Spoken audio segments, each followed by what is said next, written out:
Boom! Here we are live with Mr. Tony Shelton. Benji's here. Look at your lovely view in Boise, Idaho. Blue skies. Blue skies, Where are sun's you? out. Where are you right now, Tony? You're in your RV somewhere in the desert, yeah? Outside of Las Vegas. Why outside? Why not inside? Well, my son has property out here, so we're sitting on his property for a little bit. Oh, camping. Yeah. That's pretty handy. Oh, yeah. Nice little home base. There's a benefit of having kids, you know. That's right. What does he do? What does your son do? He does exactly what he took over our business. So, oh, wow. Yeah, back in 2019, we let him start taking over. And by when was it? 21? 21 or something. By that time, he had taken over everything to do with government coil cleaning. And then we passed everything else over to my nephew, which is the air filter service. So he does all the air filter service. That's great. Hey, Benji, can you move Tony up so I'm looking in the camera for me, please? Sorry. Other side. There we go. La, da, da. Now it looks like I'm looking you in the eye. I look so much better that way. That's yeah, awesome. See, you're the top right position, yeah? Yeah. So, that's interesting. So we'll talk about that. We'll talk about that that succession planning because, I've got Harrison running Reach It now, and he's like major shareholder. He's going to get it all anyway, so there's no point. But anyway, we'll talk about that. But when you suggested a title for this podcast, it was, along the lines of what I translated into know when to hold them. Yeah. Know when to fold them and know when to run. Yeah. Yes. And so I think we could dig straight into that and say, what life experience brought this, because Service Six Sigma is like basically for mobile contractors, and we meander through the personal professional lives of our guests to dig out, the gems that people can either muse on or apply to themselves, and the purpose of musing is to anticipate the future, so that as you evolve, you remember, that Tony Shelton guy, like he did this, that's kind of like the game plan, Sure. So what references, drove you to think that's the core message? Well, everything I've done my entire life has been sticking and moving, because when I cleaned my first coil when I was 12 years old. I worked for my uncle. I worked during the summers whenever I wasn't in school, because at that time I wasn't as big as I am now, and I was the guy who would fit up in the 150-degree attic to clean somebody's coil. He was an air conditioning contractor and had been for years, and he taught me many things that you can't learn from a school. He taught me he taught me a lot of things. He even taught me how to treat the customers. His entire life was to do unto others as you would have them do unto you. He had customers that loved him, and even when he tried to retire, he couldn't, because I love it. Calling him all the time. So anyway, he taught me a lot. Who would have ever thought at 12 years old that I was going to eventually go back to doing the same kind of thing? Wow. So now can I jump in and just go, what is a coil? Okay. So you're in Thailand. So you have mini splits. You have those little. You got ties on your brain, bro. Yeah. We have you have mini splits. Yeah, split systems. We use a lot of split systems here. Yeah. Yeah. So in your case, you have the outdoor part, which is the condenser coil. That needs to be cleaned frequently. And then you have the indoor part that has filters on it. And you pull your filters out, clean the filters, and put them back in. So the coil behind the filters is the indoor coil, and you don't have to clean that very often. Right. In the United States, those have not caught on very well. They use them in computer rooms and places like that. But for the most part, they have larger, old-fashioned split units, and so they have either the condensers outside, and the evaporator coil is inside, or it's all in one unit, and it's called a package unit, where it has both coils in one unit. And that would be your central air conditioning logic. Yeah. Correct. One big unit, and then you turn on and off the outlets to distribute the air conditioned air throughout a property.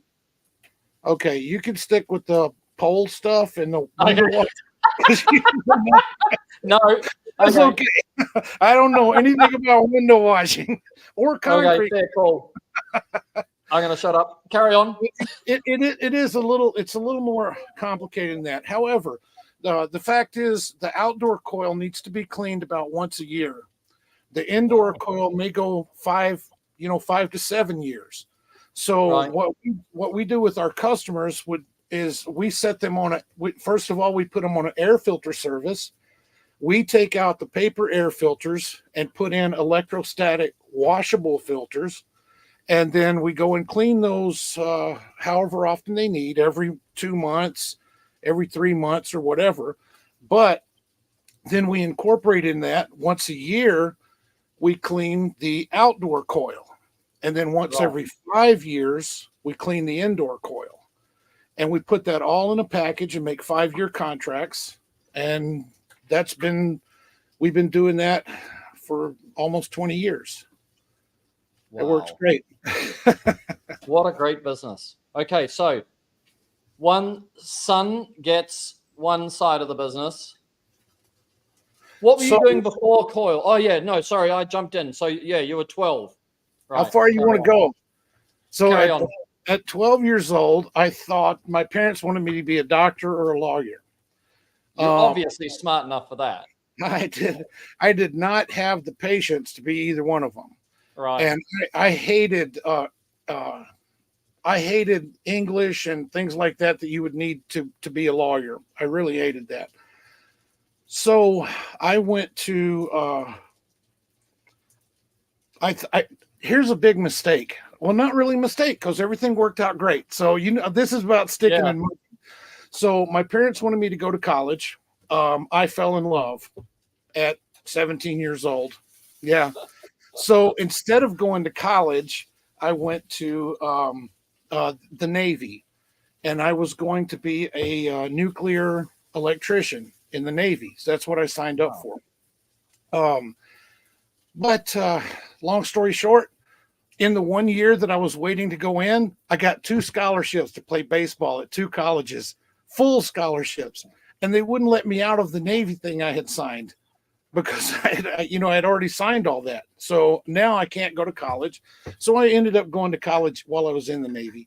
But I went in it, started with the nuclear program, and I am not, I don't know. I do not comply very well. So I got in trouble right away within the first 3 or 4 months. I was married. I ended up getting divorced, got in all kinds of trouble in the Navy, but I did learn a lot of things. I did go to electronics school. I did go to other electrical schools in the Navy. And next thing I know, I'm doing my dream job. You're not going to believe this. I get on my ship. I've passed all my schools, and they put me down in a little cellar-looking place, winding motors all day. Winding motors on a motor winding machine. I'm out in the ocean, all this beautiful stuff. I'm in a dungeon winding motors.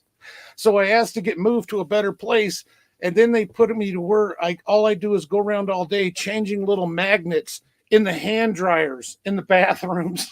This is on an aircraft carrier. So there's 6,000 people on there. There's a lot of hand dryers. Wow. But anyway, I spent 3 years in the Navy, got out, went back to doing electrical work back in What Tennessee. age did you join the Navy? Just let me I just want to get that. I signed at 17 and went in at 18. Got it. Yep. So I went back to Tennessee. That didn't work out. I trying to work for an electrical company. They were laying people off all the time, and it was union type stuff and everything. And I wasn't happy with it. Meanwhile, while I was in the Navy, I had an injury, and I got let out after 3 years for disability, just a small disability.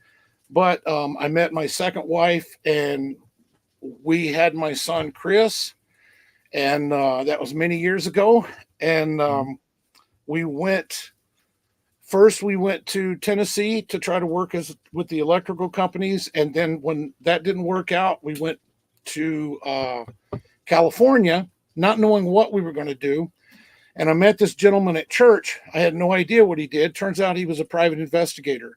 So he said, I think you can learn this business. And he took me under his wing. And in 3 months, which is kind of odd for a guy from our church, but in 3 months, he gave me references saying I'd been doing it for 5 years.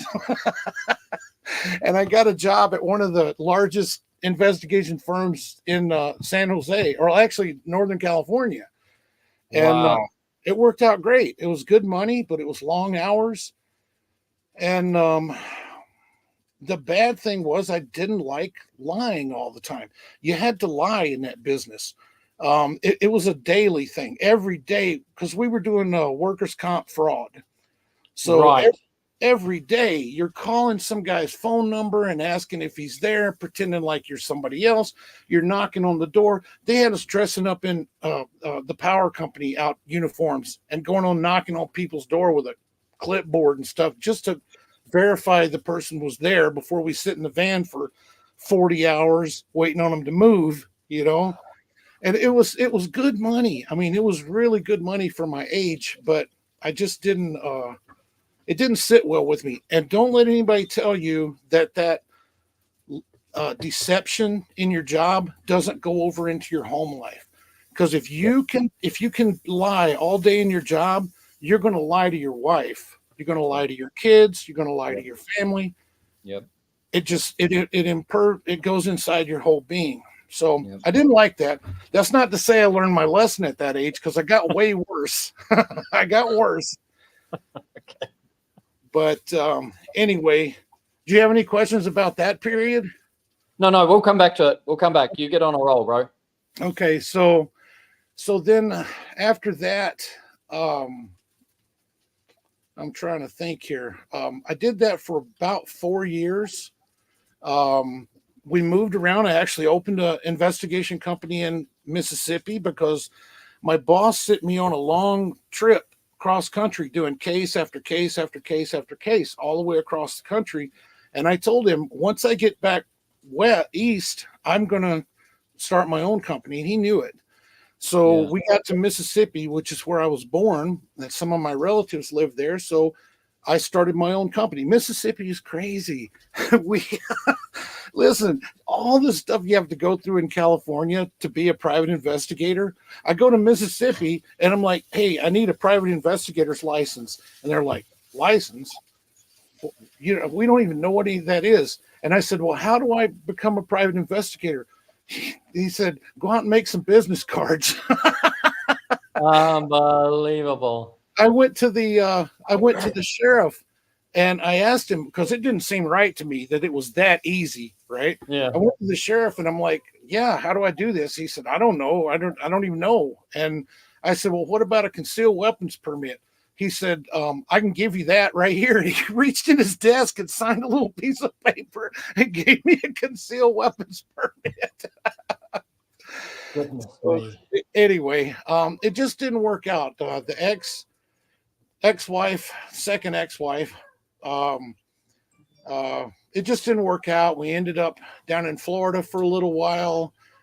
I don't know. We ended up getting divorced, and the thing that changed my life was I went back to South Dakota, which is where my ex was from. Went back to South Dakota, and I met this gentleman. I was working for a company that writes software for Medicare and Medicaid. Back in the day when I actually wrote not software, but the scripts to allow Medicare and Medicaid to communicate through a modem and do billing through a modem. And that was back when modems were 300 baud. I don't know if you even know what that means. It's when they were so slow and it did all that beep, beep, beep stuff. And so that was what got started. I mean, I helped this company get that started. It would end up being a national company. And I enjoyed working for them. But I started going to auctions and buying computers. And I would buy these. Back in those days, computers were about $2,500. Yep. And they would sell them at Sears in a kit with the printer, everything, all in one kit, $2,500, $3,000. And they would finance them. And people wouldn't pay for them, so they would get repossessed. Well, all the repossessed computers went to a warehouse in South Dakota and Sioux Falls. So I was going down to their auctions and buying their I would save up every penny I had from my work, go down there and buy. Sometimes at that time I had like an SUV, like a giant Suburban or something, and I'd fill 3 or 4 Suburban loads full of these things. I'd get them back home, clean them up, refurbish them, wipe them clean, get them ready to go, and go out and sell them to these doctors that I had at all these clinics that we had to go to in my route of going to clinics. And I was doing pretty good with that. But at that auction, I met this guy, and he was buying equipment for his own business. I didn't know what he did, but his name was Mike Washi, and he changed my entire life. One day we're sitting there bidding, and he looks over at me. There was about 50 of us in there bidding. He looks over at me, and then he comes over and he says, we got to do something about this. I said, what do you mean? He goes, we're paying double what we have to pay for these. He said, if you and I get together and quit stepping on each other's toes, we can get these a lot cheaper. So what we started doing was getting ahead of time and looking at the stuff. And I'd say, I really want this one. So he'd mark that one off to me. And he'd say, I really want this one. And next thing you know, he's right. The prices did drop down until one jerk came in there and he was outbidding both of us. And Mike went over to talk to him, and that guy didn't want to play ball. So needless to say, that guy paid quadruple for the next. Yeah, because you two are working against him now, right? but anyway, I found out what Mike did. Mike was an entrepreneur. He made a business called Owner's Auto Mart, and it was where he would lease parts of Kmart or parking lots or other places like that, maybe 50 or 60 spots, and he would let people put their cars on there for sale. And then he would have a person there in like a little booth that was there to give out keys and let people do test drives and all that kind of stuff. And it really, really did well.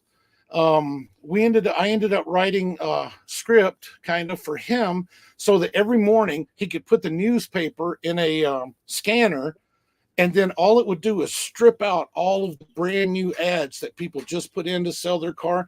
And we had a telemarketing group that would call each number and tell them, hey, you can bring it down here. We'll keep it safe. It's got good lighting. You don't have to be there, et cetera, et cetera. It was really good. So he taught me how to be an entrepreneur. We opened 70 dealerships of that, business opportunity dealerships. And then he went into franchising. And that was his demise, because once he got into franchising, he needed lawyers. And long story short, one of the lawyers ended up taking him for everything he had and took the entire business. And but thankfully, before that, there were 4 of us. So I took my portion and I went to Nevada to open up my own. But I learned so much from that man. He taught me everything I know about opening a business, starting a business, marketing a business, everything like that. He even had patents, so he taught me about that kind of stuff too. Yeah. That's back when patents meant something. Right. But anyway, that's what got me started with entrepreneurship, and that was back in 1993 or 4. Oh, wow. I mean, I'm skipping over all the bad stuff. So there was bad stuff in my life too, but this is the entrepreneur type stuff. And then by the time we got to Vegas, we could not open this Owner's Auto Mart. because they had so many strict laws about. Well, the fact is, the mayor of Las Vegas was married to the largest car dealer in the state, and they had gotten together and said, "Hey, we see this for sale by owner stuff coming. Let's make some laws so you can't do it." And they had already beat us to it. So I had to sell cars for 6 months. While I'm selling cars, I lost a commission on a Toyota Land Cruiser. It was going to be $5,000. Well, I lost half of it because I had to go pick up my dry cleaning, and the guy who gave him the keys got half of it. After all the time I spent selling with him, the guy gives him the keys, he gets half. So I thought, this is not for me. I bought an old van. I thought nobody should have to pick up their dry cleaning if they're in a sales job. So the dry cleaning should be brought to them.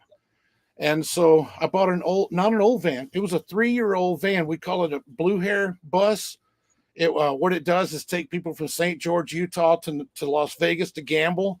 So it had 395,000 miles on it, and it was only 3 years old. I bought that van, turned it into a dry clean delivery van, opened a dry clean delivery business, and kept that business for, I don't know, 8 or 9 years. Just sticking and moving. You got to stick and move. Look at that. Yeah. Sorry for going on so long. No. But I think it sets the frame because we've got time, right? And that's what's beautiful about this format. You know, we've got time, and you build these reference points that when we go to talk about, you know, working in our industry or working in the service industries, you know, those reference points come back, you know, so it's great. I love it, you know, and I think it's fascinating. I want to dig a little bit on this one. The fact, you know, if you say, you know, to tell lies is an aberration, you know that word? Yeah. I just double check because not everybody knows aberration, but it's basically, you know, you have a core of who you are, and then when you deviate to the left or the right of who you believe you are, then you're aberrating. And then usually an aberration is a simple aberration is a lie, and then you've lied to somebody, then you need to keep that person in mind that you told them this. So then you aberrate on the aberration, you tell lies to protect the lies, then you start separating people, and eventually, if you're a liar, you will cut the person, either the person who knows, usually it's actually the person who knows the truth you're going to cut, because you've got so much of your attention units are distracted into sustaining and maintaining a lie of an impression of yourself. Right. But because, you know, before we talked, you talked about, you know, being a Christian, and so there's a process of which I think is really valuable to talk about and share, is this process of recentering yourself from an aberrated person, because that's when you said that you know, when you lie for a living, it comes into all of your life. You become an aberrated human operating in a distorted world that's not you, and you kind of know it all the time. Like, the truth is always the truth, right? You can't hide it from yourself even. How did you get back to yourself from this obviously permeating, you know, aberrated? So let me tell you, I passed this down because everybody goes through it. Everybody has that, even children. If they know that they can get away with the lie, they're going to do it. And they're going to keep doing it. I can see it in my grandkids. It's just like, it's almost like it's instilled in us to try to not get in trouble or something. Exactly that. Yes. So let me tell you what I did. So I made, first of all, I prayed about it a lot, but I made a pact with myself that if I caught, because you can't stop yourself. You can't. So what I had to do is make a pact with myself and say, okay, I know I'm going to lie, right? So I'm going to make a pact with myself that when I lie, I'm not going to let the sun set on not fixing it. And it's embarrassing. It's embarrassing. So let me tell you. So you tell your wife says, where were you? And you know that you were out hanging out with somebody that she doesn't want you to hang out with. and you say, well, no, I went down to the store, and you justify in your mind, well, I went to the store on the way to see my friend. So I'm not lying, I went to the store, right? Yeah. But when you make a pact with yourself that you're not going to let the sun set on any of them, and you have to go back and say, I'm sorry, I did go to the store, but I also went and saw so-and-so who I know you don't like, Yeah. And then once you've done that 20, 30, 50 times, it's so embarrassing. And it's so ridiculous because you're revealing to them what a piece of crap liar you are. You see what I'm Exactly. Yeah. Hell yeah. Oh God. And so I passed that down to my son because my son grew up with his mom most of the time. Well, not really. We divorced when he was about 9 or 10. And Yep. then I got him back when he was 13 or 14, but he was hanging around the wrong kind of people, and he was learning how to lie about this. And if you went to him and said, hey, Chris, did you do this? Never. No. I didn't do that. So finally, we got one situation where we knew he did something. I'll tell you what he did. I know he's going to be ashamed of this, but it's made him a better man. Mm-hmm. Faith had change under her bed that she'd been saving for years. She was just little, and she'd been saving it for years. Well, Chris was going under her bed, grabbing that change and buying cigarettes and doing stuff like that. Well, in his mind, it's okay because when he gets paid, he's going to put that money back in there. It's always going to put it. Next thing you know, it's empty. It's empty. So we caught him, and we knew that the only one who could have got in there was him. And he lied and lied and lied. And I told him, I said, we don't have liars in this house. So I said, you're out. And he was like, I don't know, 16 or some people call this child abuse. Well, I say tough. He was out. Yeah. And he went out in the alley, and he slept next to one of those electrical things because it was cold out. And he came back in the next morning, knocked on the door and said, Dad, can you let me come back home? I promise you I'll never lie again. And I told him, it's not that easy, son. I said, this is what you do. Every time you lie, you come back and fix it. Next thing I know, here he's coming back, fixing it. And eventually he gets to the point where I can say, hey, son, how did that dent get in that truck? He's like, man, I'm sorry, Dad. I did this. It's something he would have never told the truth. He would have blamed it on somebody else. But now he can go into any customer's place. We have government accounts where he has the keys to every single room in all of their buildings, all of their computer rooms, everything, because he is, everyone trusts him. He'll never lie. I went through the same thing with both my girls, not necessarily to that extent, but I gave them the same advice. Just come back and tell the truth. It's embarrassing. And did you share with them, some of your, aberrations? I find that, if you really want to relate to somebody, then you have to show an equal vulnerability, even as a parent.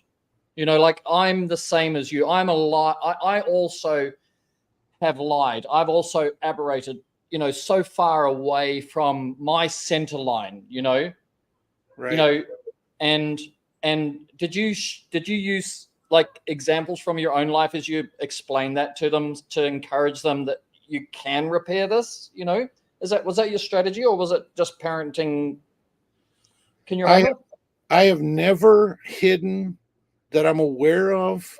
I don't think I've hidden anything like that from my kids. My kids know I was a drug addict. They know all about that. They know about any past indiscretions or anything like that. They know that because I want them to know that so they don't make the same mistakes. I want them to see or if they do, that they can come back to you and say, well, you know what this is like, right? I can talk to you about this. Yes. Because I know you've been there. It's not like if you're like holier than thou, self-righteous Christian father with a dark side from hell, that nobody can see because you've kept it in secret. That when they aberrate, whatever it is, sexually, morally, financially, spiritually, they're not going to come to the holier than thou, self-righteous, disciplinary father for advice. Right. I know, because that that's what I was raised with. Yeah. My parents never did anything wrong, as far as I can tell, and to this day, I don't think they've ever done anything wrong. But I certainly have. Oh God, yeah. Well, this is why I wanted to jump into this, because I also have run the same principles, because Harrison was very predisposed to lie, right? And I said to him, "Hey, I've always believed that I'm raising an adult who's having a child experience. I don't have a child, right? I've never had a child. I've got a human who's in their childhood, you know. So what you're going through is an adult experience as a child. So for example, you're lying as a child. Children don't lie. People lie. You have to make a decision if you're going to be a liar or not a liar. And as you know from our industry, liars can make a lot more money than truth tellers can. Yeah, It's real easy. Sometimes it's just temporary. Well, we hope it's temporary, and I believe that it is temporary. But I've said this is the difference, in my opinion, that if you're a liar, you have to remember every lie you've ever told. And then when you can't remember every lie you told, you cut off the people that know the truth. Yes. You move on. You move on. Yeah. Because you can't hold it all, right? It all gets too complex. And then you change cities so that none of the people you've lied to, you can start lying again, right? Isn't it? Do you know what's the most difficult thing in the world? To have multiple friends who don't like each other and still get along with them. The only way you can do that is by telling them all the truth. Yeah. That's the only way to do it. Yeah. If Joe doesn't like Jim, but you like them, but you love them both, they hate each other, they're going to try to talk about each other behind their backs. And you say, Yeah. I really don't want to. I can listen. If you've got a problem, I can listen to what your problem is. But if you're just talking to tell me how bad Joe is, I don't need to hear all that. And what'll happen is you'll agree with Joe over here, and you'll go, yeah, that was really bad what he did. And then Jim over here hears that. It's very difficult. Stay out of it, just be friend. You know who's a master, who's good at that? Who? Carlos Gonzalez. Yeah. Carlos hears things from every side.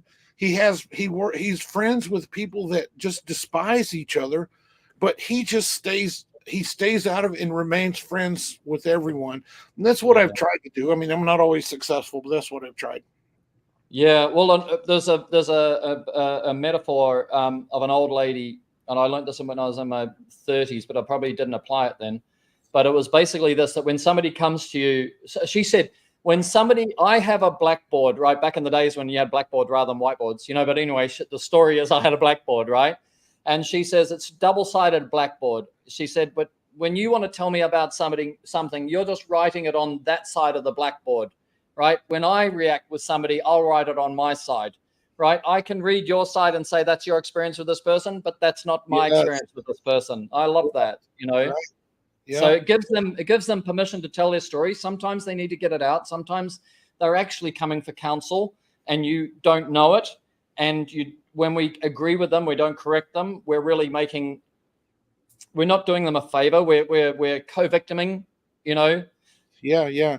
Empowering their dysfunctionality, because we want to believe they're telling the truth, but they could be aberrating themselves. They could be just lying to us. Yeah. They haven't been introspective themselves and seen what they did that made that person do that. Nobody's perfect. Nobody's perfect. Now, sometimes people intentionally hurt someone, and they have to learn a lesson and later regret that. But a lot of these arguments between people are not even intentional. There are things that happened the other person didn't even realize they had offended. This guy didn't realize he had offended this guy, and now they hate each other. Yeah. It doesn't. And then they gossip about each other. This one over here, this one over here, and you have to listen to it all and try to remain friends with everybody and pray that eventually they all become friends again.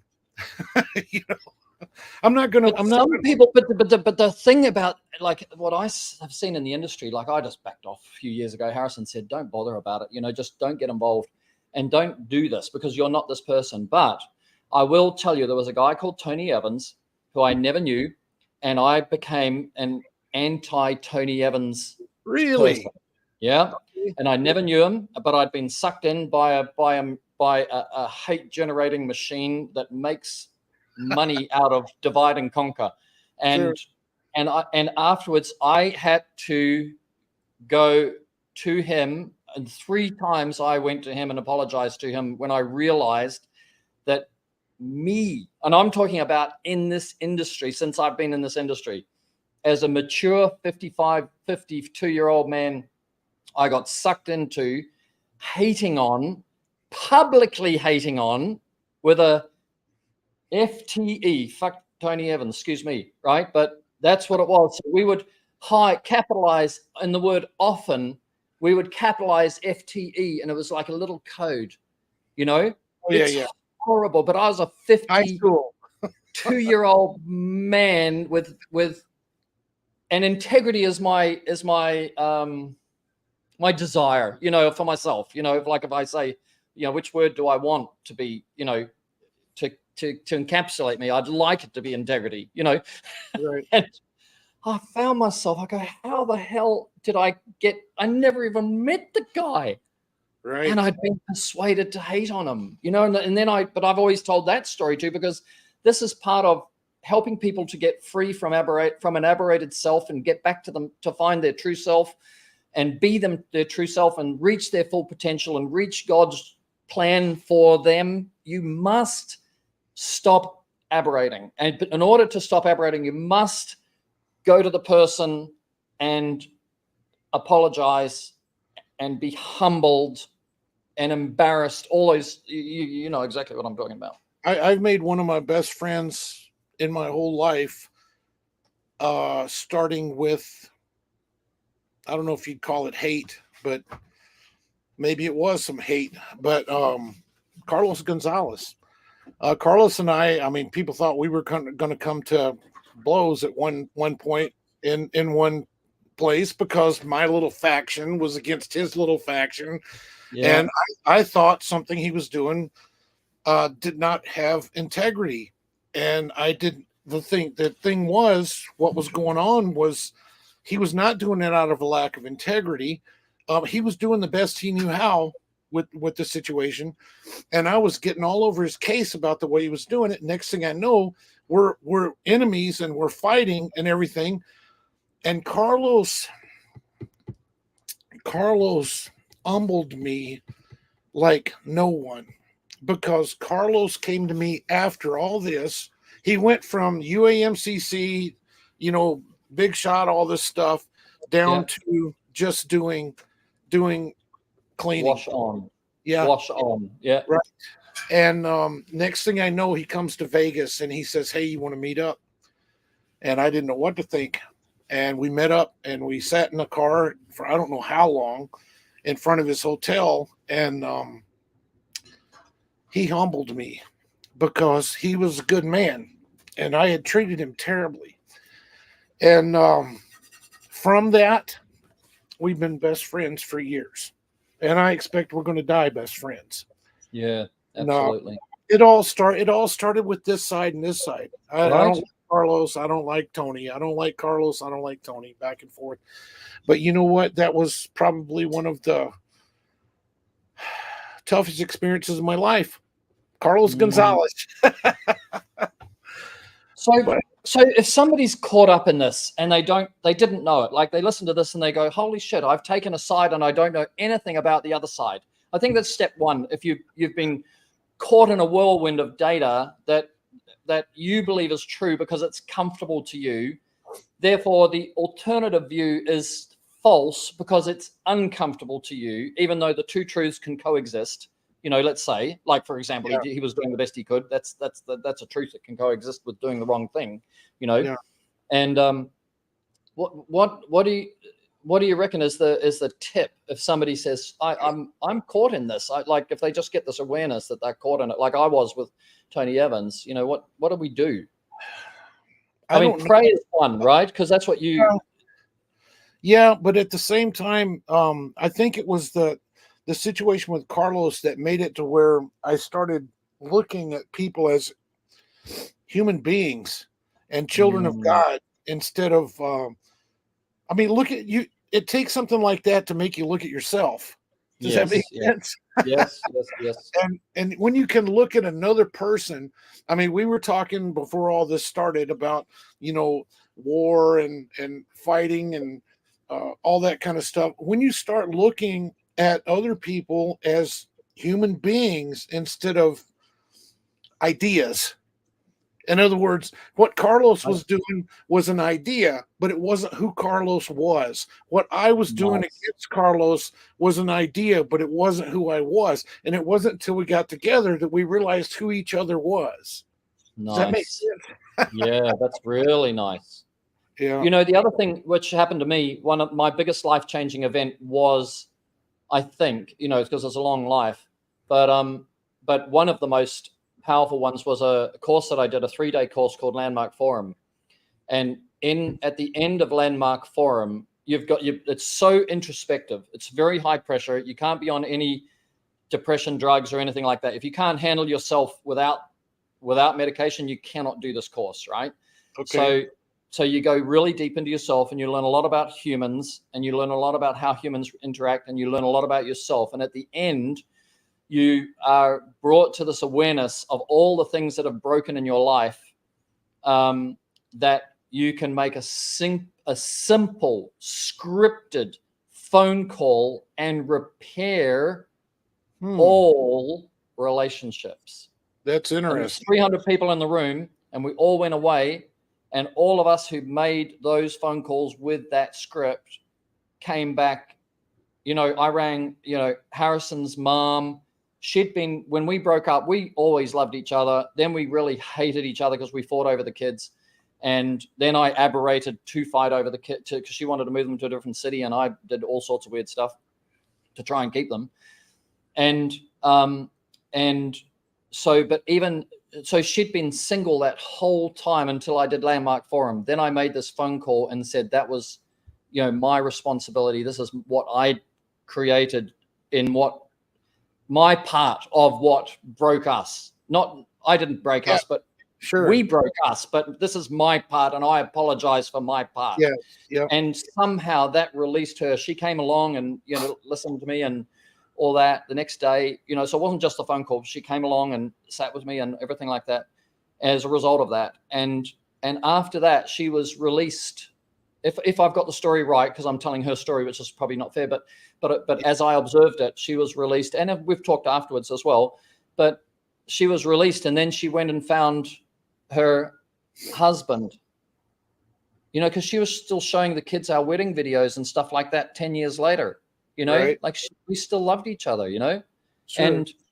And so this ability to confront your own aberrations, your own errors, your contribution to what didn't work is really so powerful, and I just so wish we could do it in the industry with everybody, I just wish everybody could. Well, it's not going to happen. The best thing that ever happened to industry was the end of the telephone, because that's what 99% of it were the phone call, the backdoor phone calls. So-and-so, it came to a point where if somebody told me, give me a call and I'll, I don't want to text about it, give me a call, I wouldn't call them anymore, because I know what they're going to do, what they're doing. They're trying to tell me something that leaves no trace. You know what I'm saying?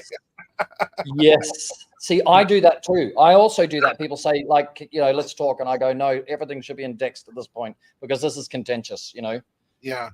And I know some of the apps, you can't forward voice messages to other people, that's them trying to stop that, people screenshot private conversations and say, see what he said, but they've been coerced to say it. They don't show the 20 points before it. You get coerced and led and manipulated to say something. And then now that's proof you're on that side. Like somebody called me oh God, I can't even remember now, but a rude man or something. If you came from Australia, we're larrikins. We swear, we cuss. Our children swear and cuss. Yeah. But we're larrikins. We love life, but we don't have the speech control as important to us. So we kind of use wrong words as adjectives. Sure. Yeah. Right. Yeah. Anyway, anyway, but then somebody takes a clip from me and says, "Oh, like, look how disgusting he is." I'm disgusting, bro. What can you do? Right.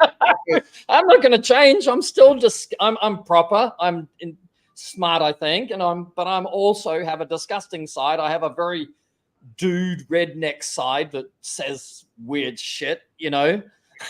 Well, we've gone from the telephone problem to, unfortunately, the short attention span and the other problem of fake profiles and all that kind of stuff. That's, you come in there and you degrade somebody and get all over their case, something to do with the industry, and then that profile's gone. You put it, make a new profile, you get banned from somewhere, you make 10 different profiles, and you come in there and try to, it's a whole life of deception and insanity. Yeah. You know, it's I got somebody who made a profile for me, Perry Taint. The taint is the taint is a bit between your balls and your bumhole. Like that's the taint, right? and it's got my photo. It's got my photo on and everything. I go to Facebook. Can you just take this shit down? And they go, no, it's legitimate. Right. I go, and then somebody else has got like reach shit. Like. Oh, yeah. Are you kidding me? This is your life, right? You wanna go there? When Shelley was in politics, they were relentless on her. Oh my God. They made fun of her every single way. They made all kinds of memes, they made all kinds of posts, they made all kinds of Facebook groups that were just, they hate Shelley Shelton. It was just the opposing side. That's all it was. Yeah. And they do it to everybody. It wasn't like she was being picked out or anything, but it was just horrible for her because she didn't experience things like that before. So it wasn't, but she's pretty laid back. It takes a lot to get her upset. Wound up, yeah. Hey, I'll tell you the other thing which I want to talk about, because we could use this as a segue for you about your life story.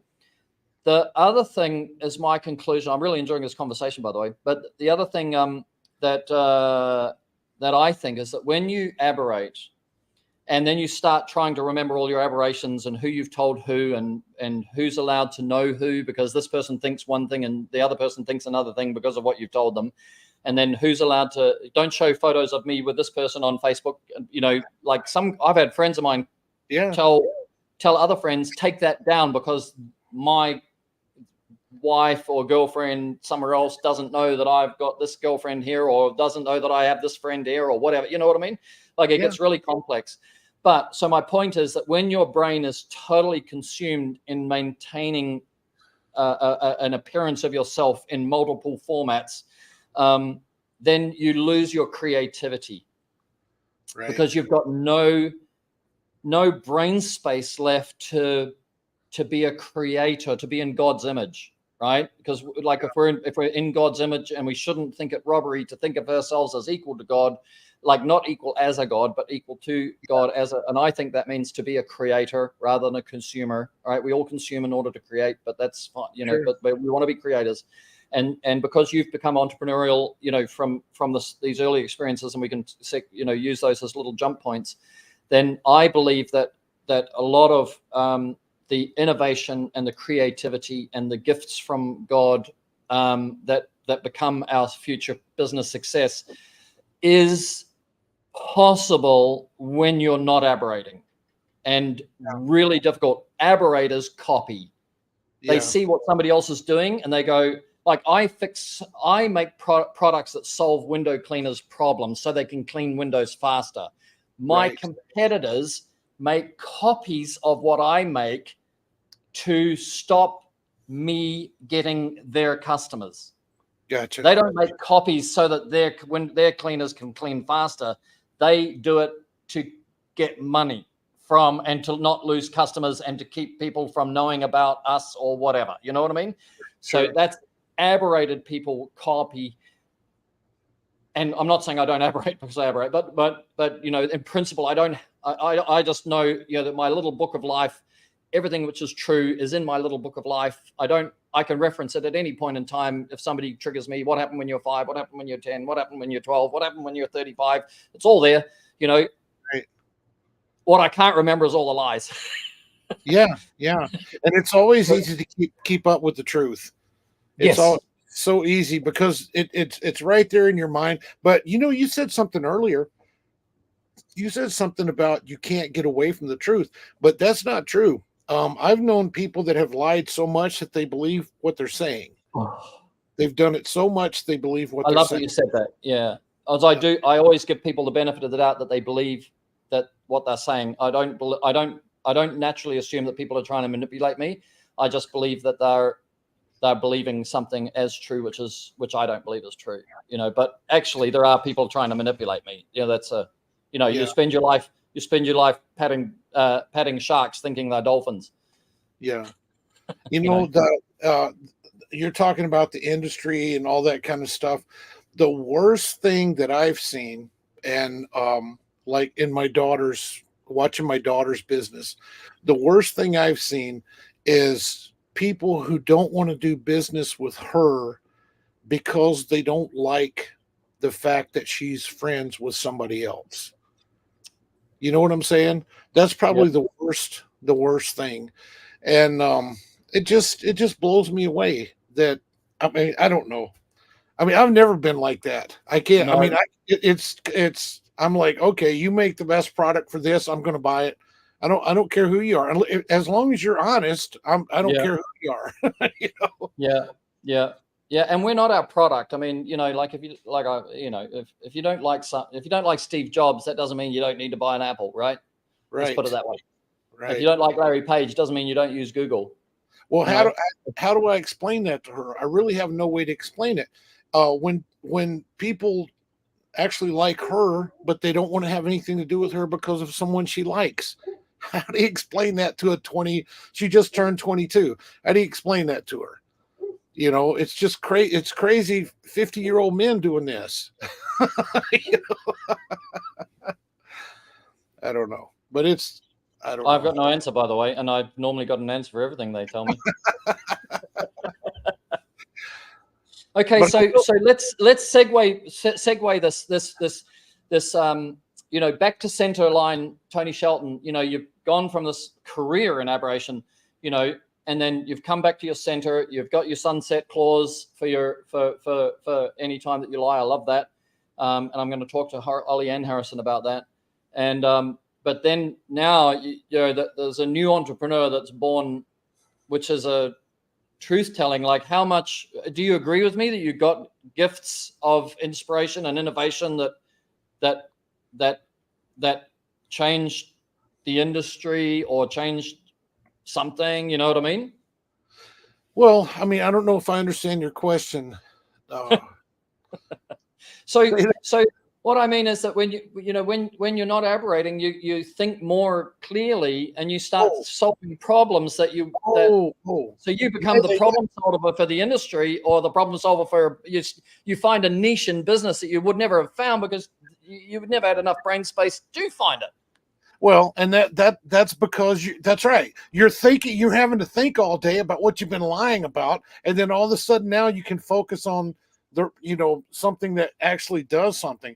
However, there was a middle point in there, and I want the guys who have been through this to know that there is a way out, and they don't need to feel negative about themselves. But I went through a severe drug addiction.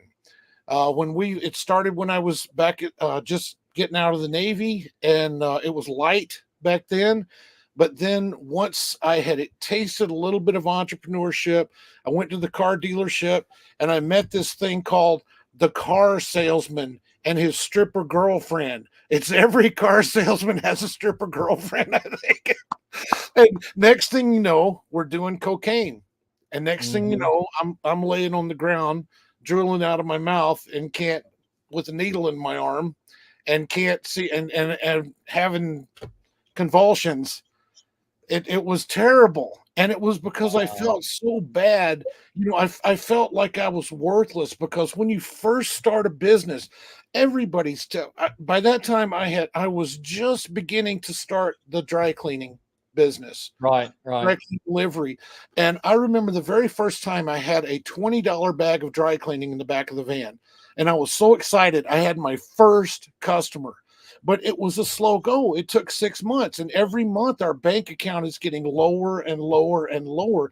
The next thing you know, I'm scraping money together, and I'm like, hey, I can feel good for a little while if I snort a little Coke. And then I went back to, because I was, we were hanging out with all these car salesmen, and they were going out to the lake, snorting Coke all the time and all that kind of stuff. Next thing I know, I'll go back to 1980 something, right out of the Navy, and I'm like, hey, I can do it. I can do it a different way and get a lot more out of it. And it went on, not a long time, but it went on a bit, and it just about destroyed the dry cleaning business. Thankfully, I had a wife who was not an enabler. However, she was not an abandoner either. So she didn't enable, but she didn't abandon. And she would tell me, you go do that stuff yourself.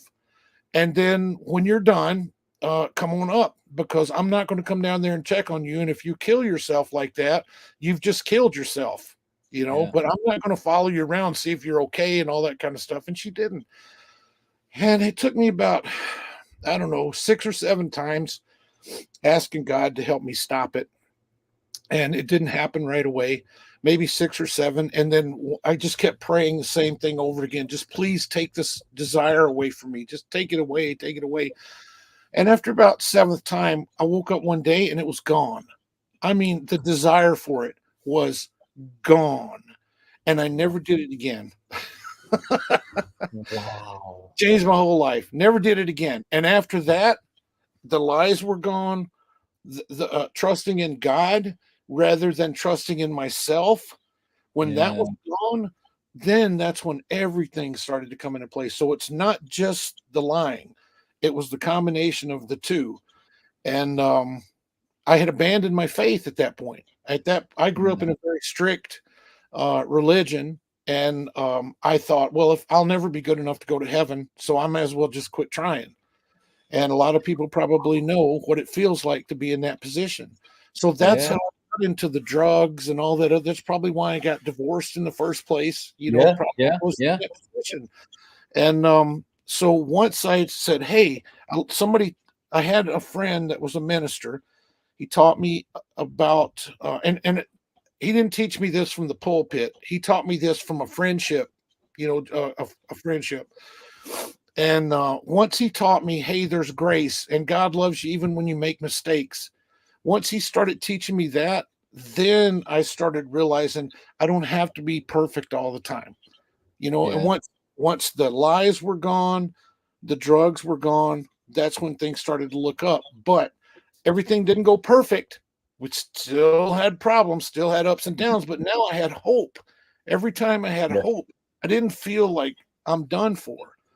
Mm. Anyway, when did you have your first child, Tony? In this timeline?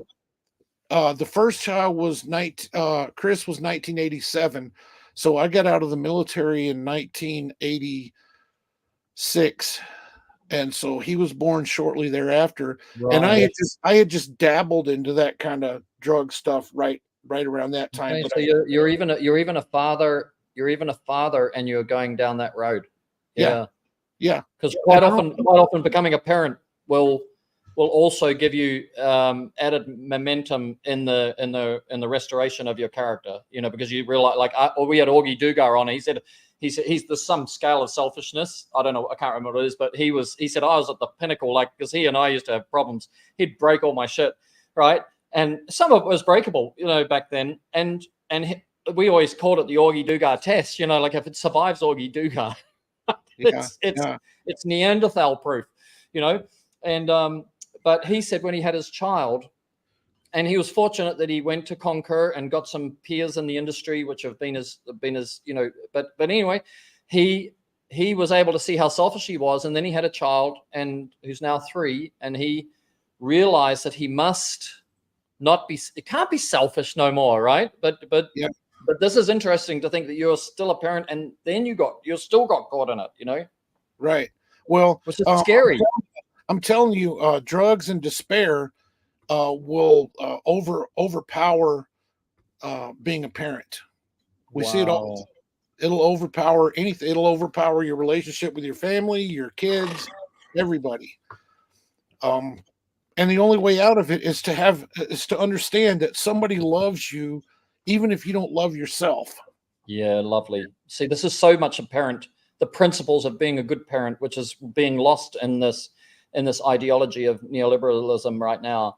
But it's really important to understand how much you must love your children, and then whether or not you believe they're in God as a person, to understand that the soul, even if you could just grasp that your soul is lovable by the very nature that it is a soul, right, would be enough. You don't have to become religious to go, because we're all not worthy, we're all not lovable, we're all dealing with I'm not something. It could be lovable, it could be worthy, it could be trustworthy. We're all got some little inner insecurity, inner vulnerability, inner Achilles heel, isn't it? We've all got something that if somebody pricks at that, they're gonna fire you up, because somebody's attacking the thing that you in your inner talk. Like, let's say you're not lovable. If somebody goes, you're not lovable, you're a piece of shit, right? You're this, like, they're speaking past your whole life experience to this tiny child, right? And confirming what you actually think about yourself way down deep. Yeah. Right? Yeah.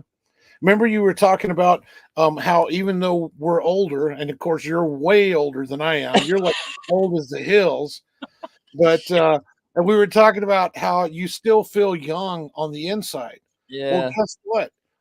Those kind of things that hurt when you were young, they still hurt when you're old. Yeah. Yeah. They hurt. Yeah. They hurt just like they did back then. So yeah, the goal is to try to look at the other person and realize, I'm like you said, we're all guilty of things, and I'm terrible at this. I'm terrible. Like today, a Facebook post, and some guy made some smart aleck remark. Well, rather than let him get away with it, I had to just dig in there, right? Well, I don't want to do that. It's just you can't hardly stop yourself, and you try to work on it as time goes by, but you have to start looking at what made that person. You don't know that person, but what made that person make that smart aleck remark on your Facebook? Yeah. There's something that's not right with that person. Yes, and instead of getting mad and slamming back at them, I'm trying my best to learn to just stop and say a prayer that whatever's made this person bitter about this, fix it.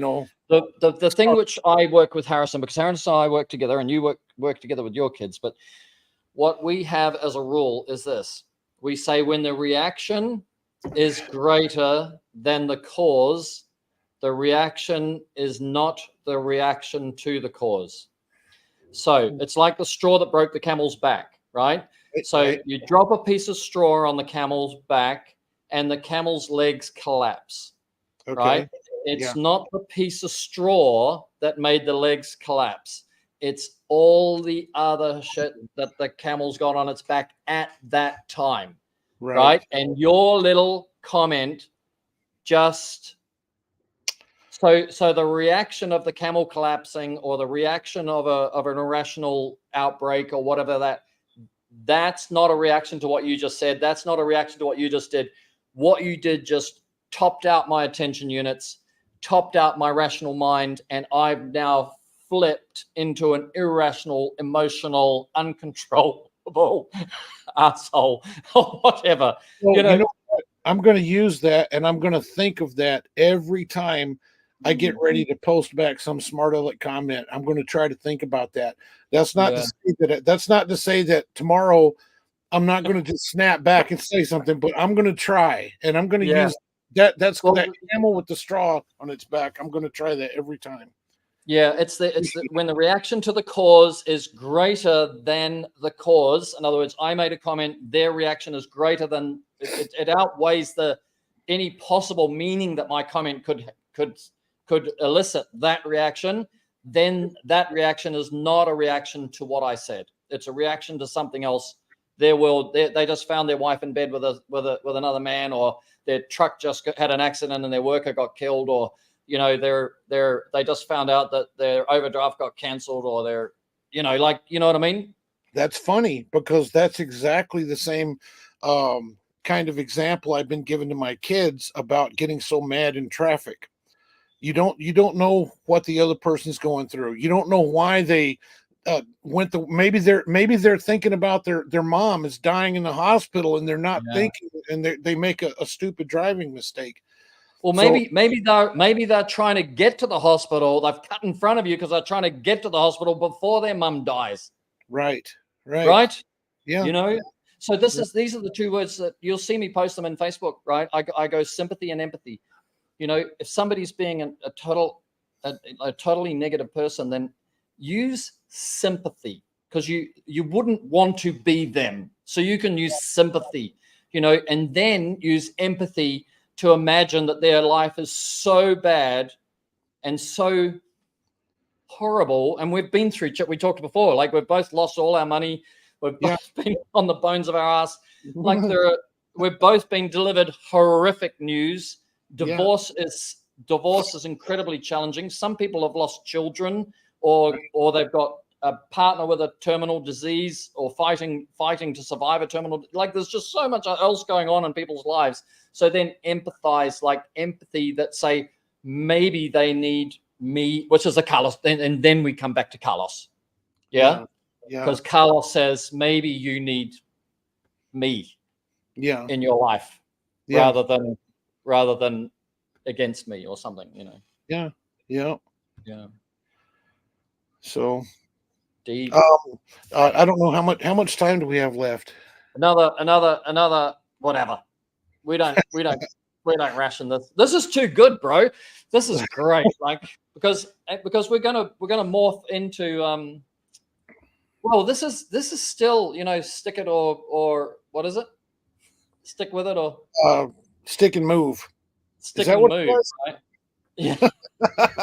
We got know when to hold them, know when to fold them. That's right. That's right. Yeah. Yeah. I lost track of what I was going to say there. It was lining up with the stick and move idea. But yeah, so anyway, I guess we can go back. We had the dry cleaning business and some Yep. cool things back in the day. Things were a little different than they are now. So I've always been a lunatic about learning data, learning things. I've always been crazy. When I get into something, I want to learn everything there is about it. I don't want anybody. I mean, I don't want anybody to ever ask me a question that I'm not able to answer. Now, I don't Right. always succeed at that, but that's my goal, right? And that's what Yeah. I taught Faith too. Faith does wonderful. I hear her talk on the phone with customers about water runoff and the EPA and all that stuff, and she just rattles this stuff on because she's learned it and got it drilled in her head. And I'm so proud of her listening to her do that, because now when she was 13, she's having to ask me, hey, Dad, what should I say here? But even when she was 16, 17, she's like, hey, I'm really not sure about the answer to this. Can you help me out? And now I hear phone call after phone call after phone call, and she's just rattling it off. She never even asked me any questions anymore. So I've done my job there. But I've always been wanted to know, when I delve into a subject, I want to know everything there is about it. And we were talking about the dry cleaning. Knowing everything. Segue Yeah. into stick at it or move on. Well, with the dry clean delivery, we were doing pretty well, but we needed Shelly was working at Citibank, and she was only making $15 an hour. Man, let me tell you, she worked there 5 years. She never called in a day sick. She never took a vacation day. She never did anything. After 5 years, they sent her. They told her this is appreciation for never calling in sick, never blah blah blah. And guess what they gave her for it? A candy bar. Oh Yeah, God. candy bar. And I'm like, okay, you need to get out of there. Right. She I was mean, working how did their HR department think that was going to work? so that she had been working there 5 years, and the lady next to her had been there 20 years and was only making $3 an hour more than she was. And so, and by the way, the lady next to her was Carrot Top's mom. You remember Carrot Top, the comedian? Yeah. That's who was working next to Shelly. Wow. But anyway, I said, you need to get out of there. And then we didn't know, we had no idea what she was going to do. And then all this, we prayed about it. Just, we always pray about things like that. And next thing you know, we see this newspaper article. Big mistake. Don't tell, if you look at my videos and stuff, you can be hard pressed to find real coil cleaning techniques. I got so much fake stuff in there. I got hoses coming off the everything. I got tips that you never even heard of before. I got all kinds of stuff we don't use when we clean. But I got stuff on there to make somebody crazy who's trying to copy me. Maybe you ought to have stuff all over coming off of your window cleaning stuff to make them crazy, trying to figure it out. We've got that. But there's very little we put on the internet showing what we actually do and how we actually do it. It's always, especially speed wise. Oh man, we are very fast at what we do and very thorough. But if you look at one of our videos, we're just slow as Christmas because we know that competitors are out there. They're looking to say, I wonder how much I could make per hour doing this. And they look and they're like, it ain't worth it. And they don't realize they're flying through this stuff. But anyway, so this person was doing a DMV, Department of Motor Vehicles. I don't know if you're familiar with that, where you have to register your car. Yeah. It was an all-day thing in Nevada. People would go down at 8 o'clock in the morning and not get out of there till 3 in the afternoon. It was insane. So there was this one lady, and she had an idea that she was going to register people's cars for them. She would go stand in line for them. Well, she had the little idea, and Shelly made the big idea. And the little idea was to go stand in line and make, $35, $50 a day standing around in line.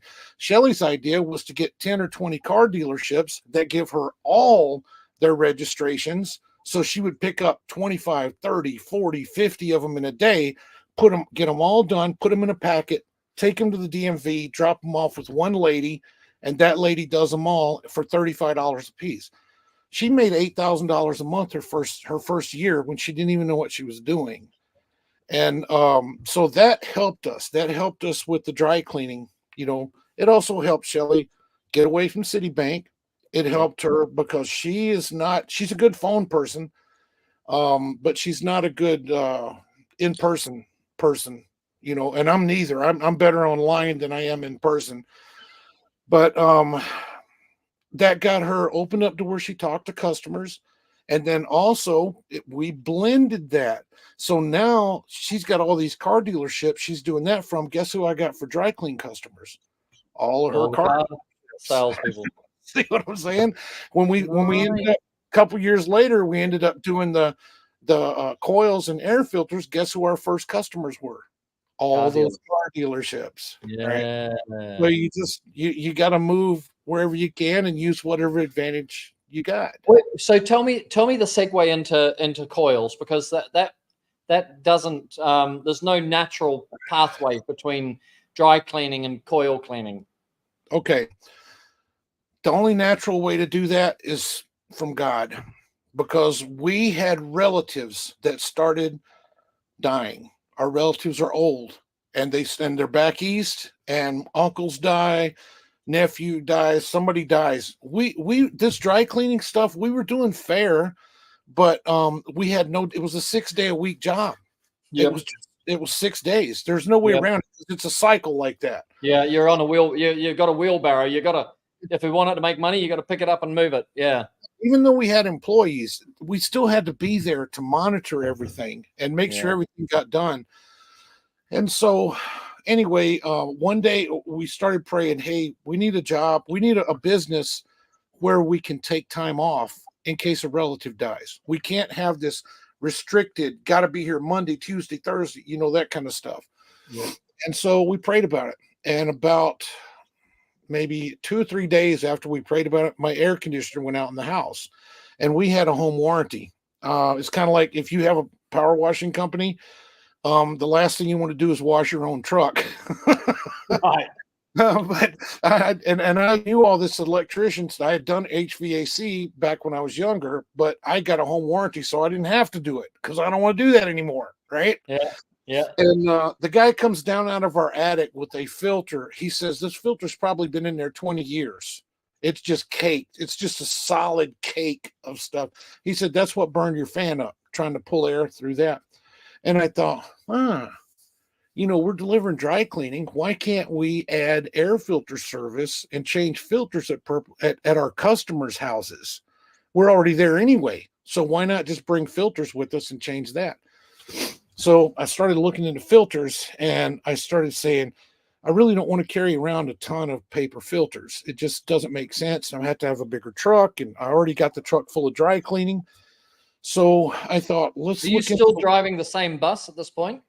No, no. I mean, we found out we could be far more efficient if we switched to little geo trackers that got better gas mileage and making short routes instead of these big long routes in the truck. So we had geo trackers running all over the place. It was awesome. Right. And anyway, so I went to the looking up electrostatic filters, and I sent some pictures. I don't know if he wants to show anything, but I started looking at them under a microscope. I started trying to learn how electrostatics work. Yeah. At one point, I had air filters all over the garage with fans going on them with dirt and stuff dumping in them 24 hours a day to test them. Wow. Better and all that kind of stuff. This is before we really even started anything. And once I figured out which one worked best, that's the ones I went with. And I started installing them in my customers' houses and charging them for that. But when I wanted to go outside of my own customers and I started getting people coming in and wanting to have us come in and do their filters, I found out Las Vegas is not the place to do that. Everybody's got a gate and a gate code, and that eats into your income. That's sitting at a gate waiting for the security guard, all that stuff. It just eats. We maxed out at about maybe $60 an hour max, and it was costing us $90 an hour to operate. So we're stupid, At that point, we're an idiot, And I thought, well, okay, maybe I can do this on commercial. So we bought we had an ultrasonic machine. They use them to clean blinds. I know I used to have one. Yep. They're amazing. Pardon me. I started a business called VIP Clean Team with VIP Home Services owner, and we had a huge long wheelbase high top Isuzu, and we had a pressure washer, obviously window cleaning, and a ultrasonic. So and gutter cleaning. Like we had everything. Like so we could go in and do estate, mostly prepare your house for sale and estate cleans. Prepare like that. But we had an ultrasonics. I didn't like that at all. Well, it's a fascinating machine, and boy, does it work. It will clean a electrostatic filter like in 8 seconds. It will clean it like it's brand spanking new. I got a video of me dumping them and pulling them and dumping them and pulling, and it works just fine. We had a big bucket truck. Did they have the ultrasonics along the bottom to do that, or did you get them on the sides of that tank? Right, bottom. Still on the bottom, yeah. Okay. Yeah. So you would dip it in one side, pull it out, rinse it in the other side, flip it over, do the exact same. Oh, there you go. So it's not so, because I was thinking, hang on, a screen's really deep, so that would have to be a really deep tank. So where are the ultrasonics coming from? But you're doing half at a time. Right.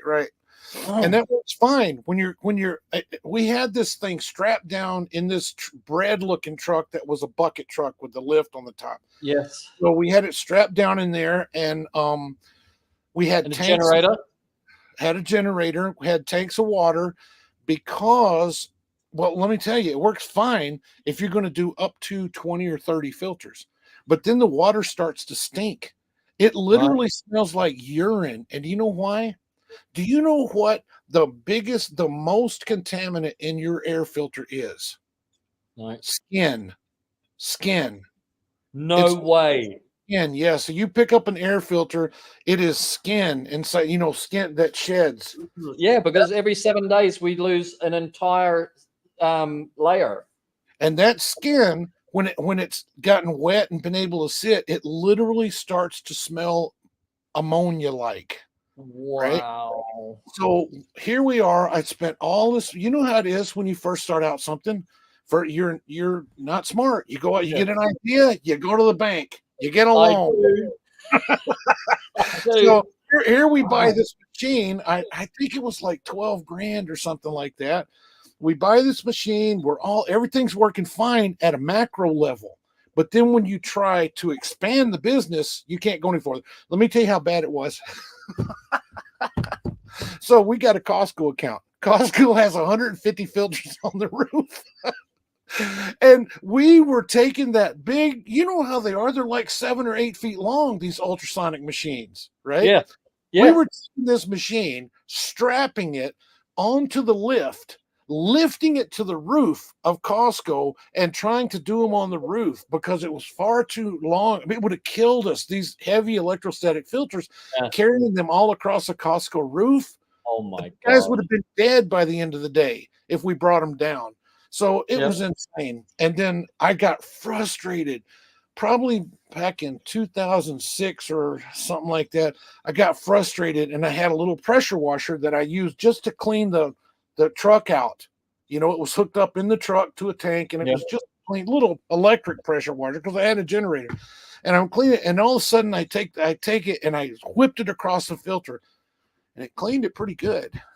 And I thought to myself, wow, I wonder if I could pressure, because I'd always been scared to. I was afraid it was going to damage the filter.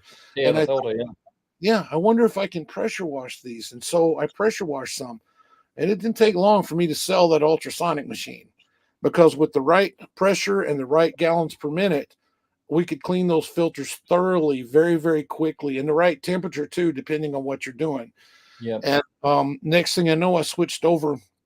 And I was a loner. I never got on the dry cleaning boards. I never got on the ultrasonic boards. I never got involved in any of that stuff. And then one day I had one question, because I had a bright idea. I thought maybe if I could have 2 tips, I could clean faster. So I put that question up on Pressure Washing Institute, and that changed my life. Because that was the day I got a phone call, and it was this guy says, "Hey, what are you doing? What are you doing with this air filter stuff and blah blah blah?" And I said, "Who is this?" He's like, "Ron Musgraves." Oh God. Yeah. He says, "We're going to have a show down here. You need to come down to this show in Phoenix. Come on down," etc. And we come down. We meet this guy that we'd never met in a truck with 400,000 miles on it. The seats on it were eaten up. The leather was gone and all this stuff. Yep. But he was filled with knowledge. I mean, filled with it. And moving forward, like a year or so forward, I sent Chris down to train under him. And Chris said, I knew I was in over my head when we went to this gas station, and Ron says, "Okay, they're going to be here in a couple of minutes." And 30 something trailers, his little yellow trailers, showed up at the gas station to fill up, 30 of them, 28 to 30, something like that. Chris is like, wow, this is way over my head. But we spent time with Ron. Ron taught us many things. It turned our lives around, because we had been loners for so long. Yeah. We didn't know how to network. We didn't know anything about that. And anyway, to this day, he changed our lives. He's going to be a friend for life. There's nothing Ron could do to me that would make me not be his friend. Yeah. And not that he's ever done anything to me. He's not. He's always been a great friend. Yeah. Yeah. But anyway, so how did that pan out? Did you work out did you end up with 2, 3, 4? No, there's not I mean, of course, maybe now you could do that with enough GPM, enough gallons per minute. Right, because you were probably 3,000 GPM at that point. 40, yeah, we were 4 gallons a minute.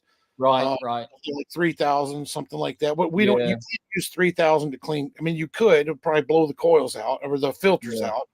Yeah. But we were using less pressure. And I mean, now we're using two 10-gallon a minute, simultaneously to clean coils. Some put together sometimes 2 10-gallons a minute. But anyway, that changed everything. Just that little swipe across just a quick little swipe across the filter that I never thought about cleaning a filter with the pressure washer. And this is the from God, right? Is and it's not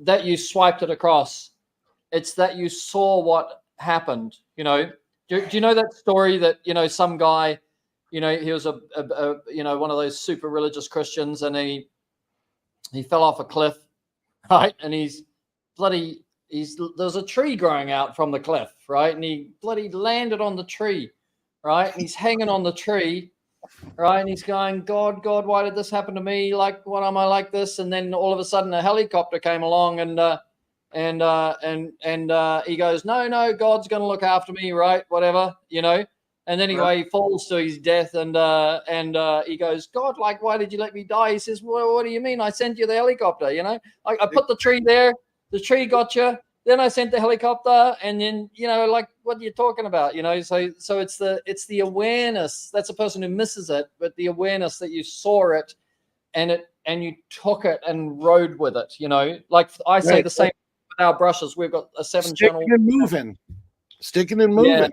Yeah, and I abandoned that wrong idea with the ultrasonic machine. I abandoned it right away and started working on learning. I bought a pressure washer, a good decent from Landa. I bought a Landa within a couple of weeks after that. I'm like, I'm ready to roll. I'm ready to change. Right? Yeah.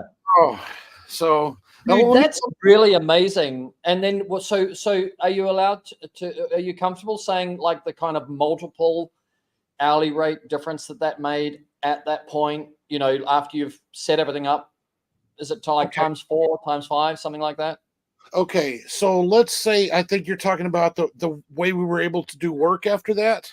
You were like $60 an hour, you said before that, like as the best you could get to, Okay. I'll put it this way. We would not take an account unless we made a minimum of $250 an hour. Exactly. We would not touch it. Yeah. Yep. Exactly. We got rid of our commercial or our customers, residential customers, all of them. We gave them over to another guy who just went in and changed paper filters. And we just told them I was honest with the customers. It's not profitable. It's just not profitable. We can't do it anymore. We can only do commercial work. Yeah. But from that point on, the minimum we would even touch was $250 an hour, or we didn't want to do it.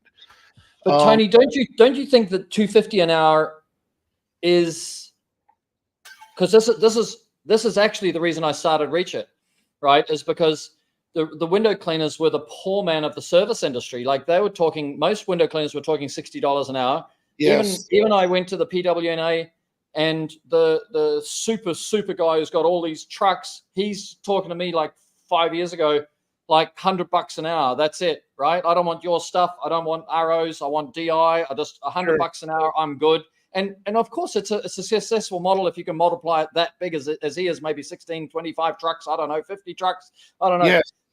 But in my opinion, and I've always felt this from the beginning, and the reason why I became passionate about changing the window cleaning industry was because the mark is 250. Like the bottom is 150. That's you've miscalculated or something's gone wrong. Okay, that's sweet. You're going to cover your costs and you're going to cover your future accidents and you're going to cover your future life and your future hospital bills and your future you know, Right.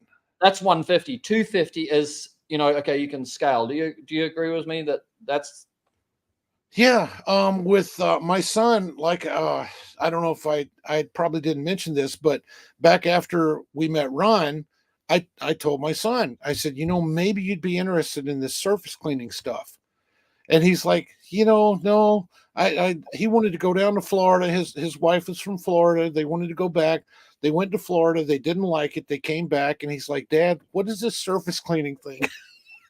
And next thing I know, he's out with a surface cleaner. He's doing free work, you know, trying to learn everything he can off of PWI, because back then that's practically all you had. that's it? You know? Yep. And so he's trying to learn everything. I'm trying to tell him everything I can find out. Of course, he's on the phone with Ron. He went down 2 runs and stayed a couple of days to train. And Ron taught him a ton of stuff. And next thing you know, he's taken off with the commercial only, concrete cleaning.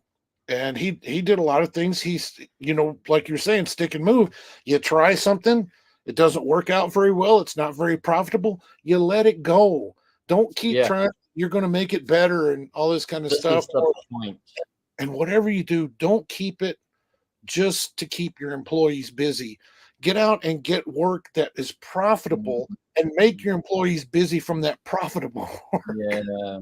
You know what I'm saying? There's another, I completely do, because when I talk to people about business, I always talk about the lizard and the lizard's tail, right? That when you and we've got geckos here, which is similar, I think, but the baby lizard has a little tail, right? But there's a certain point where something happens and you go, like, this is not working, and they wriggle and the tail is gone. Yes. And they grow a new tail, and that's your unprofitable, the business that gets you into the industry will be most likely unprofitable when you become a real business. Yes. You know, yes. you're a one-man band.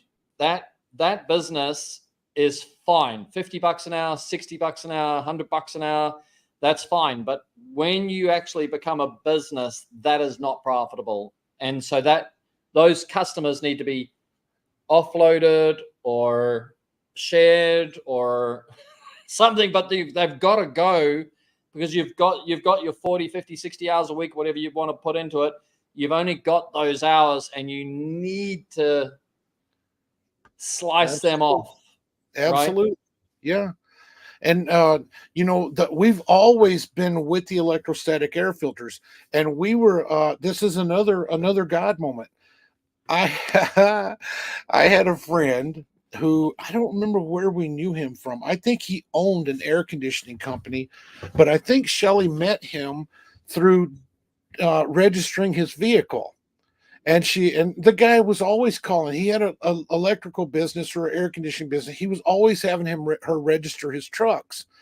And so one day, because I helped her do her registrations also. One day I'm delivering registrations, and I deliver to this guy. And I said, yeah, I'm thinking about doing commercial electrostatic filters, but I said, you know, I can't really make it work because the prices I'm getting for these electrostatic filters, it's too long of a return on investment. So in other words, if I'm going to do a Costco and I got to buy 150 filters, I got to pay cash out of my pocket for those filters. Those filters might be, you know, 5-10 grand or something. And if I'm not hooked up with a wholesaler, I can't do that. You know, the numbers don't work. And the guy was sitting there. He had a John 3:16 thing on his desk. He had little paddle things of the book of John and some other biblical stuff. And I guess I'd talked to the guy on the phone before, and he always seemed like a nice guy. But for some reason that day, I was sent to deliver that registration. And he goes, they make them right behind us. The building behind us. That's where they make them. It's the largest electrostatic company in the country. And I went downstairs and I went and walked over to them, and it took 5 minutes to talking to them. They're like, yeah, we'll wholesale to you. And the wholesale price was 1/4 the retail price. Right. One quarter. And plus they would give me custom sizes at no extra charge. So I was able to start the business like that, right?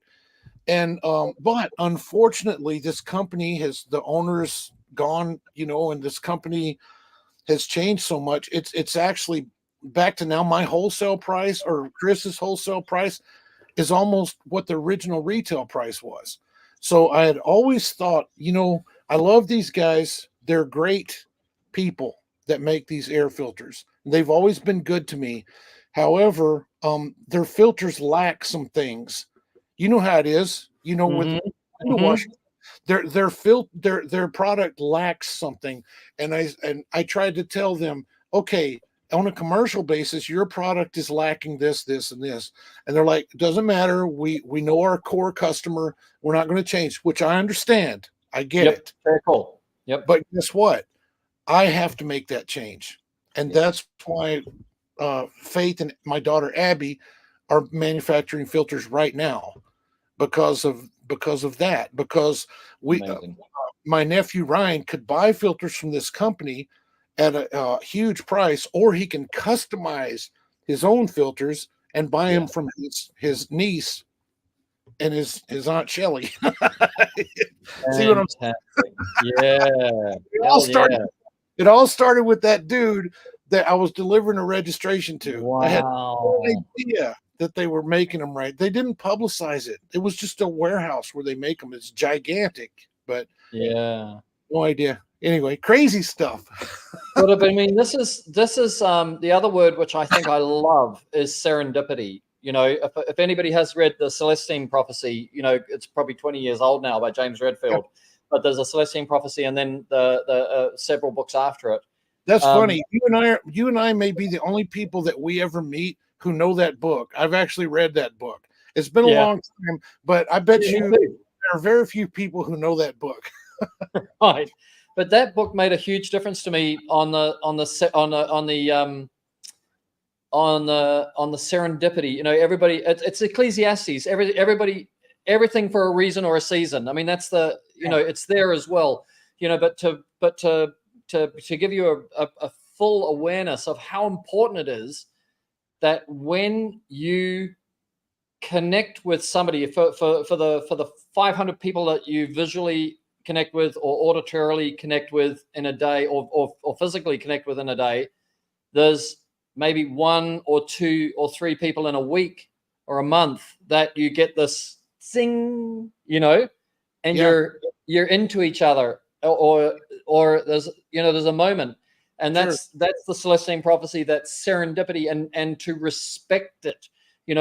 That's I'll tell you a little quick story, but on this, we just did 5 days liverboard, me and Ollie, right? He's 12, he looks 16.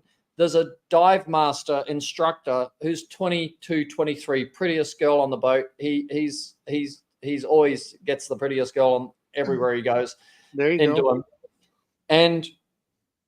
And so they just spend so much time talking together, whatever. And then she said she got his WeChat or WhatsApp or whatever it is. And she asked me, is that okay? And I said, yes, because this, and then she said, if I come down to Phuket, she's Thai, but she said, if I come down to Phuket, is it okay to connect with you guys? And I said, yes, because that I watched their connection, the connection there's a potential for a reason or a season, there's a potential for serendipity to pay. And I again, I'm going to come back to this aberrated person. A lot of the stuff goes by them because they're into copy and competition and managing all these people and all that. Whereas when you're running, as close to truth as you can comfortably be, your creativity, your observation, your receptivity, whatever word you want to find, isn't it? Yeah, it all gets muted. You can't. Yeah, I see what you're saying. Yeah, and then on the other side, you get clear. And then all of a sudden, these moments open, and change your life, right? Right. Yeah. Some of the biggest changes in our lives. I told you I lost my faith. Yep. And there were two things that happened, and I know this is just probably may sound dumb to a lot of people, but two things happened. One, Shelly, when you have a job and you're looking at your bills. This is, before Faith was even born. You're looking at your bills and you see, okay, I'm going down and down and down every month. There's going to be a point where I can't pay the mortgage. And you can see that. Now, when you have a job, there's not a darn thing you can do about it. When you're an entrepreneur, of course, you can run out and just make more, make more. But back then, I was new with, actually, I don't even know if I had started. Yeah, I had just started the dry cleaning. We weren't making anything hardly. And Just going down. yeah, but I also had the job for a little while. And I told her, I said, we're not gonna make it. We're not gonna be able to pay the mortgage next month. And she said, well, I don't know what to do. I don't know where to get any more money, because I had just started. I wasn't making anything with the dry cleaning. I was trying, but I wasn't making anything. And I don't know where we're going to get any more money. And then the following Monday, she got a check in the mail that was more than we needed for the mortgage. And it was a payout on some profit sharing thing she had at Citibank that she had no idea that she even had. And because we sat down and we prayed, God, how are we going to get out of this position? We don't want to lose our house, right? Would you please help us? Please help us with something, with the dry cleaning, with something. Please help us. And then this check comes. And then I started to regain faith a little bit. So then I tried to pull a Gideon. I'm like, okay, let me test you out here. And Good on you. we went to buy a vehicle, and we sat down. And the first time now back then we were still financing stuff, and we sat down and we held hands and we said, this vehicle is perfect for dry cleaning. It was a small van that we needed. This is perfect for dry cleaning. It's perfect for everything that we need. And it's great for a vehicle for a family. Because I think at that point, Faith was maybe just born or just about to be born or something. Right. And so we're holding hands at the table. And we said, God, if this is meant to be, then make them tell us we can have it for this price and no other. And that's it. And we said, we love this vehicle, but we're not in love with this vehicle. And if we're not going to get it, just let us know clearly. They came out and they gave us to it for exactly that price, exactly what I had said in the prayer. And even though we weren't even to that point, it ended up being exactly where I said in the prayer. And then I thought, okay, now let me put the fleece out and see if it's due on it in the morning. Or I'm thinking like Gideon. I'm thinking, is this real? Right? Yeah. And anyway, then we went through a very difficult situation, because back in those days, the dealerships had a tricky thing they would do. I forget, they had a name for it, where they would give you all this stuff, make you a payment, send you out, and then they would call you back a couple weeks later saying, we shopped this around at the banks and we were unable to get a bank to take it at that rate. So you got to come in and re-sign. And they wanted us to go from like a $320 a month payment to like $430, right? And it was a trick that they had been doing for years, because they think if they give you the car, you're going to fall in love with the car. Right. Like take the puppy home. Yeah. So I said, so then, I told you I like to study stuff. So I immediately start trying to find out what is the deal here? Is this legal? Because it doesn't seem right. Found out that the legislature passed a law, and the law said they can't do that anymore. And if they try that, the customer gets to keep the car for the original payment. And, otherwise they're going to be punished for doing this stuff. But the law went into effect 3 days after we signed the paper, or 3 days. We signed the paper. The law was in effect. This was just the third day. So they were still in the practice of doing this, but they did it 3 days too late. And we ended up getting the car. I took the law down there to him. I showed it to him. And I said, I'm going to call the news about this, because they're aware that you're doing this. And they said, okay. I didn't have to re-sign anything. I got the vehicle for the $320 and kept it. And I thought, man, this is God working, because 320 was our budget. Four something was not, And anyway, after that, we started growing in faith, but it still this stuff takes a long time. These guys are as we're talking to people, we need to remember, if as Christians, we need to remember that faith does not come immediately. Faith takes a long time to build. You can't build faith if you meet somebody. Let's say I met you, right? I might like you, like I liked you the first time I met you. I think I met you in Charleston or something like that. I don't remember. I liked you the first time I met you, but I didn't trust you because I don't know you. You see what I'm saying? Right? Oh yeah. Trust takes a long, long time, and it really takes that. Otherwise, the story of Gideon and the fleece wouldn't be in the Bible, because did not trust the angel that was talking to him, so he was proof. Well, why not? Right? Oh, yeah. Go to Google. People need proof to grow faith, no matter what anybody says. So somebody who's new in faith, it's really hard for anyone who's had established faith to have patience and say, come on now, just take your time. We want people to be like we are. Well, people aren't like we are. And I think, Tony, that when you look at the evolution of a child, they go from being completely dependent to codependent to independent. And I think that sometimes people think that faith is about codependency with God, and it's not. Right. And the Christians that are codependent with God are basically externalizing all praise and all blame. And so if something goes right, oh, God did it. If something went wrong, oh, the devil did it. Yeah. And you go, no, this is not it, right? You are designed to be in God's image as a creator, as a macro, right? You're a macro. You're a superhuman.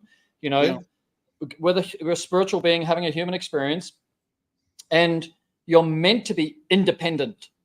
You are not meant to be dependent. That's what I mean, like dependent. Right? You're not meant to be dependent. And it's like a relationship. There's a balance of, inequality. Like you're given talents so that God doesn't have to watch you all the time, right? It's not like the dude's like, hey, I need money today, I need money tomorrow, I need money the next day. And God's going like, shit, dude, I can't watch you all the time, right? I've given you skills. You go and live your life, right? I've got I've got I've got a connection with you, but you're meant to be living life. You're meant to be learning about life. You're meant to be learning about being a soul and a spirit and being a parent and being a pet owner and being a protector of the planet. We're the protector of the planet and the destroyer of the planet as the human race. And sometimes you just sometimes suffering is part of that. Pain is part of that, because sometimes you need to go through that, because sometimes if you don't go through, just like we said earlier, if you don't go through that as a parent or as somebody else, how are you going to empathize with somebody else who's going through it? Trust fund babies are the most disadvantaged humans on the planet. Right. Nothing goes wrong. They can buy their way out of any problem. But, dude, when the shit hits the fan, they are cases for suicide. They've got no coping mechanisms, no depth, no character, no nothing. Like I'm generalizing. So, I don't imagine a trust fund baby's ever going to listen to me. But right. Yeah. And even then, when you get up, I'm going to tell you, I went through a phase where and my son's gone through the same thing. That phase of, holy crap, I got so much money, I don't know what to do with it. I don't know what to do. I'm sitting here and I'm spending money on stuff that I don't even need because I feel like I need to buy something. Do you know what I'm saying? Right? And Kind of. no worries about bills or anything like that. Yeah. And then what I had to teach him is when you get to a position like that, that's when it's time to give. That's when it's time to take. For example, if you think that you want to have this particular four-wheeler or something, and I just got to have that, and so I said, Chris, think about this. You want this? You already have a four-wheeler, right? You want this because it's just a little bit different than the other. What if you take that money you were going to buy that four-wheeler with and go help somebody who needs, money to pay their rent, or something like that. And it changed them last year. I don't want to get into any details, but they went on a spending spree, and it was a spending spree for other people. And it was wonderful. How beautiful. It changed. It made them to where all these things, like right now, he really, if this was 2 years ago, he'd already have it. He really wants a gigantic fifth wheel toy hauler. I guess there's toy haulers that are so big that they can carry 2 full-size Jeeps and still have a place to sleep in them. They're super expensive. He thinks he thinks, oh, I want that. If I just had that, I'd be happy and blah, blah, blah. Well, guess what? That was about a year ago when he was all on that, and now he knows he doesn't need that. Yeah, there you go. He would have wasted money on that. It would have sat there in the yard. Yeah. And yet he's been able to bless other people to help them out of bad situations. Wow. Not people who won't work and stuff like that. No. I know what you mean. People who are going. Dude, there's there's enormous amounts of pressure on people right now that we don't really talk. Nobody's talking about it, because you're not allowed to, kind of thing. But the inflation rate could be as high as 25% for all we know. And the poor people on salaries, and then them. Like life is changing for a lot of people right now, and it's not from their fault, Right. They're not overcommitted. The last 10 years, decisions they made 10 years ago are now becoming a challenge to them, Shelly and I, only thing we have to go on about food prices is our own personal experiences. And just the two of us, we used to easily buy food for both of us for $400 or $500 a month. Easy. Shelly's telling me it's $800 or $900 now for the two of us. We eat pretty good because we eat. I can't. You can't have a body like this and not eat really good. Food. We do eat good food. Like a lot of vegetables, a lot of good meats. We don't do a lot of eating out and stuff like that. But it's gone up that much now. If it's gone up that much for us, imagine what it's gone up for Chris over here with the family of with 7 kids. Yep. Or my mom living off of Social Security. Right. If her food bill is doubled, her money is being reduced. You may as well take her dollar bill and tear it in half because whatever she's getting from Social Security is now worth 60% of what it was a couple of years ago. Yeah. I don't know how people are going to make it. Well, and this is what when I talk to the older guys in the industry on Service Six Sigma, then I always try and tell the young guys, like, just be. And again, it's another time to be empathetic. When somebody rings up and asks for a quote, and then they can't afford it, don't treat them like you did 5 years ago, right? Okay, you're off to get Bucket Bob or cheapo $99 guy or whatever. Like, if they say they can't afford it, like, just think that they cannot afford it.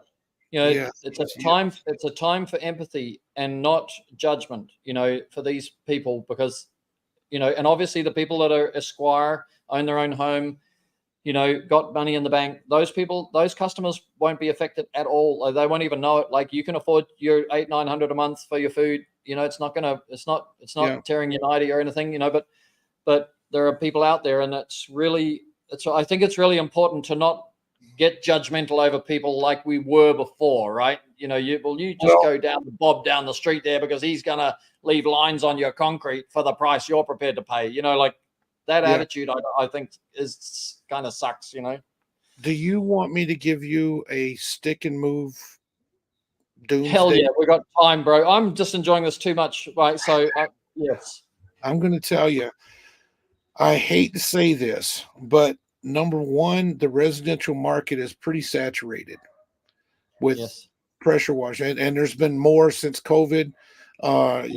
YouTube University teaching people to go out and do Yeah. do little things, whether they do it right or wrong. It's saturated, and I know we don't see it yet, but that's one of the reasons. That's the reason I sold the dry cleaning business, because in 2006 I could smell that there was going to be problems. People were starting to pay a little bit later. People's credit cards were getting declined a little bit more, and I smelt it. And I told Shelly, I said, we need to the car DMV registration business is okay, but even that we're starting to see a slowdown, right? And I told her, I said, we need to really hit on this commercial sales, because and because I think that with the I'm talking about with the Sonatex, we really need to hit hard on the commercial sales, because I told her I think something's going to happen, and dry clean delivery is going to be, it's one of those optional things, but Yeah. your air filters on top of Walgreens or Costco, it's not optional. No, Right? that's Legionnaire's disease. Right. Rumors. And Yep. so I told her, I said, let's take a look at selling the dry cleaning portion. And we did. And thankfully, we were honest. We even told the people, we told them why we're selling. We're selling because we think this business is going to drop. And if you want to buy it, we're offering it to you for a decent price, knowing that it's probably going to drop, but I don't know, do what you can with it. Thankfully, we found a dry cleaner that was already in business that just wanted to add dry cleaning delivery to his existing business. And so we sold him, vehicles, and we sold, well, I don't know if we had sold him. I don't remember if we sold him vehicles or not, but we sold him all the customer list and all the furnishings and all that kind of stuff that we used for the business. And he made it through. He survived. He still has our customers, by the way, but he barely made it through. He almost went out of business because, like I said, dry cleaning and optional things are the first things to go. Are you going to eat, or are you going to wear your suit twice? Yeah. Instead of once? Are you going to wear it 5 times before you dry clean it? You see what I'm saying? Are you going to buy more equipment and try to keep your stuff clean, or are you going to keep taking them to the dry cleaner? So that is why that's part of the stick and move. We had to move out of that business. And with DMV, you know what practically destroyed her DMV business? Do you remember? I don't know how much you kept up with stuff over here, but do you remember Cash for Clunkers? You remember that? It was a program that Obama did that would tell you would get a certain amount of money for your old car, no matter how crappy it is, just to get them off the road. No way. Okay. And this was supposed to stimulate the buying of new cars, which it did for like this long, right? Yeah. But guess what it did? It because those cars had to be destroyed rather than resold. Three of her dealerships closed. Just made them close the doors. Closed their doors. 3 of her dealerships out of I don't know how many she had. But anyway, in the long run, in 1 year, she lost 60% of her business because of Cash for Clunkers. So that was a push for us to go more with Sonatex, more commercial. And then it still wasn't the greatest, because in 2008, we would have these gigantic shopping centers, and we'd go to do filters on their roof, and the filters are clean. And we're like, what the heck? We cleaned them 3 months ago. They're still clean. And you go down to the front door and you find out that their door has yellow tape around it. They've been evicted for the last 3-4 months, and nobody told you. And you've been up there cleaning and sending them a bill. And And they're No, not we ain't gonna pay that one. see. So it was hard. So, but the fact that we then we move into government, and of course, government is a little more stable. But slower paying, right? The myth about paying. I don't care if somebody pays me tomorrow, and I don't care if they pay me in 6 months, as long as I know when I'm going to get paid. Right. Does that make sense? Yeah. Because if a customer pays me every 4 months and he pays it like clockwork, that's money in the bank. If he pays me every 6 months, but he pays like clockwork every 6 months, that's money in the bank. I just budget knowing that when they're going to pay. Yeah. And that's Yeah. easier when you got 5-year contracts. Yeah, and easier when you're cashed up, it's easier to get cashed up when you're on $250 an hour minimum. Correct. Like this is the principles of growing a business so that you can survive the geopolitical trauma or the financial crisis traumas of Wall Street. Let me give you one more. Why are we cleaning coils? We didn't start off cleaning coils. We started off just doing filters. Yes. One day, probably a year into it, we had a animal hospital that was one of our customers, and down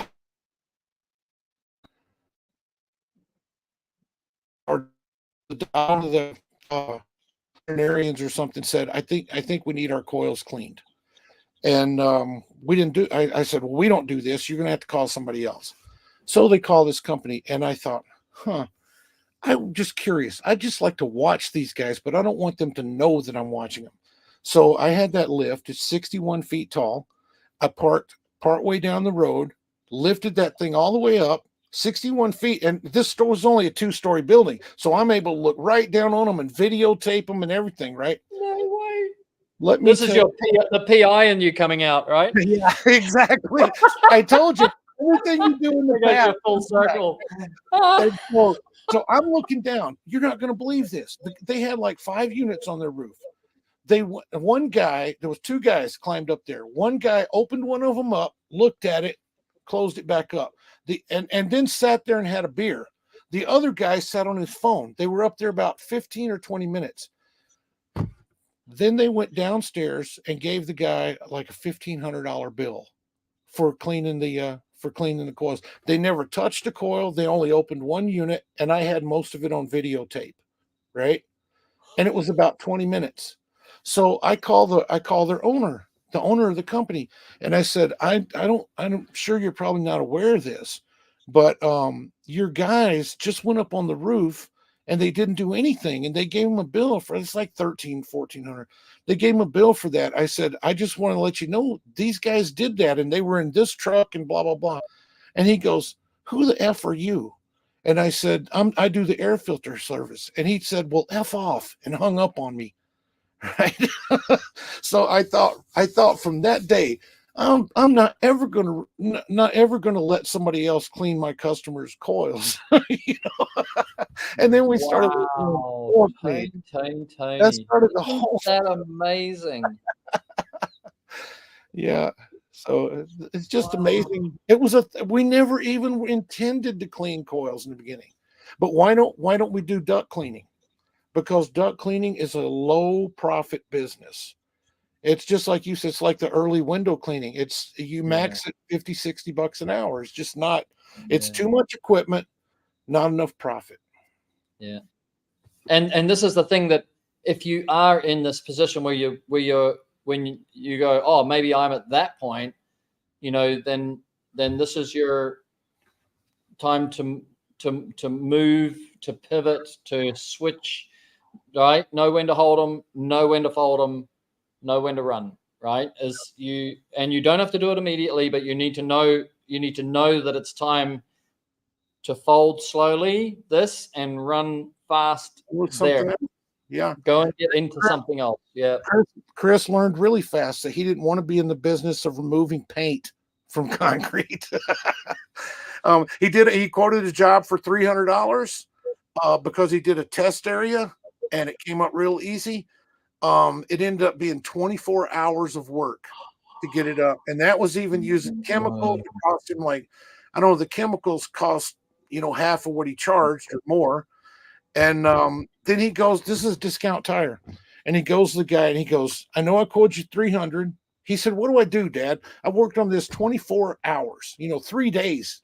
I worked on this 24 hours, but I quoted him $300 because I thought it was going to be really fast and easy. And I said, well, that's your mistake to learn from, right? So I said, maybe the guy will give you more money. Ask him, if he's willing to give you more money. And the guy's like, nope, we agreed for 300. And Chris is like, okay. And he walked right off. And I said, see, and I said, that's not that he was doing you wrong. It's that you were learning a lesson. That lesson was $2,000. You don't want to do that kind of work. Take that tail, step on that tail of that iguana or whatever and let it go. You don't want to do that. You don't want to never again. You look at it wriggling away and you go, yeah, see ya. You might think you got life in you, but there's no life in that tail, right?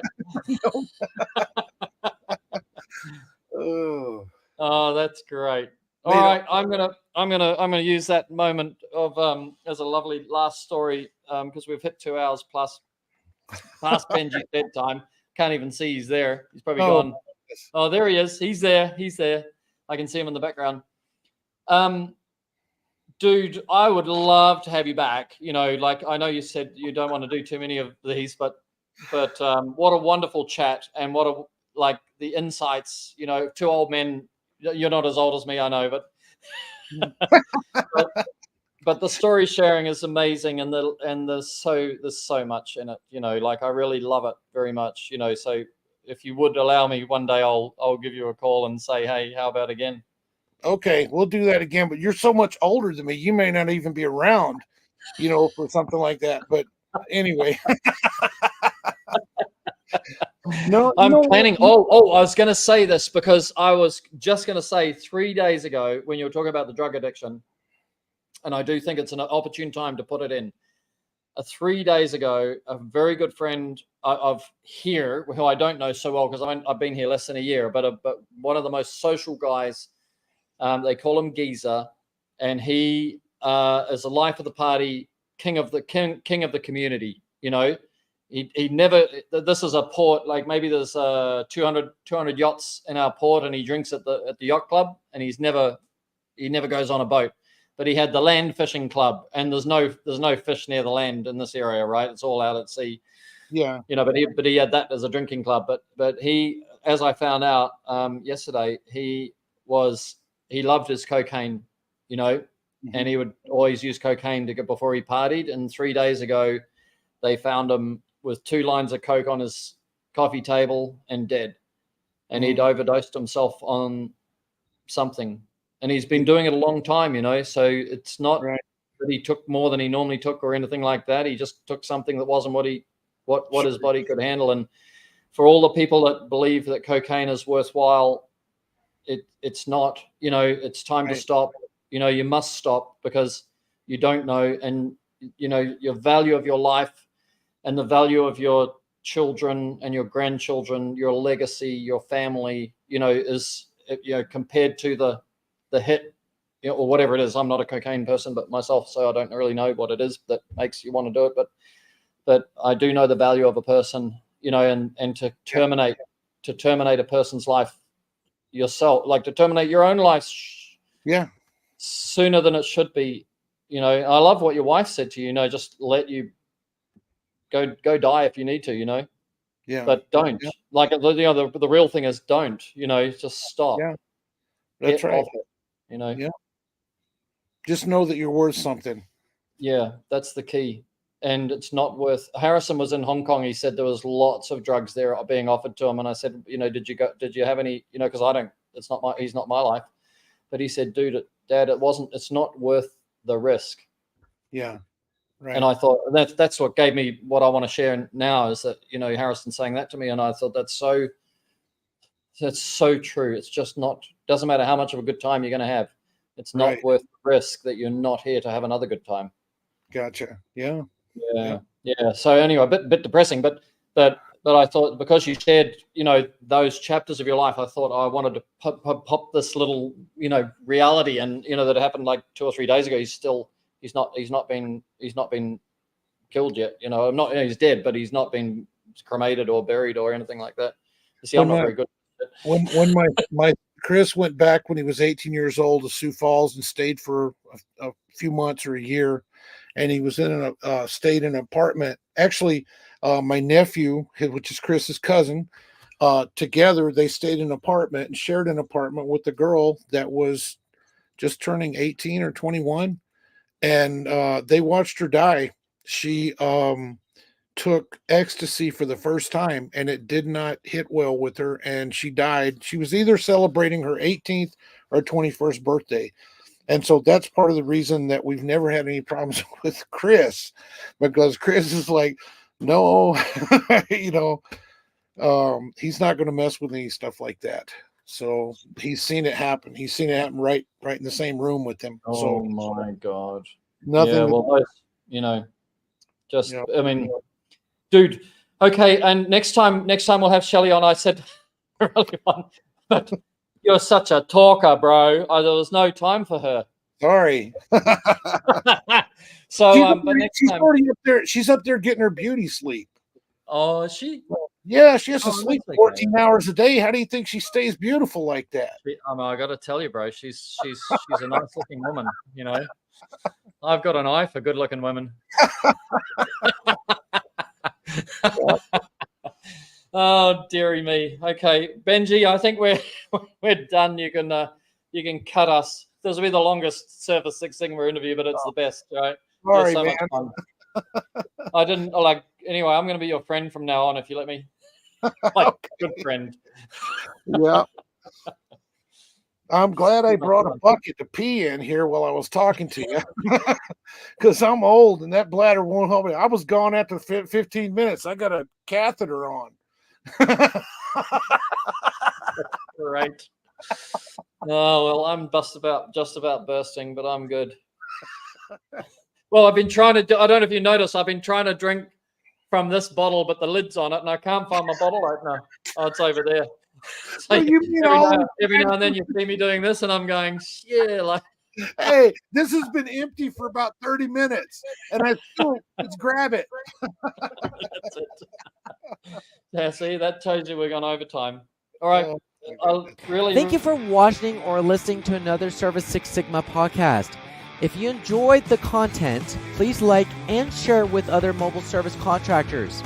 We live stream daily, Monday to Friday at 9 p.m. Eastern Time.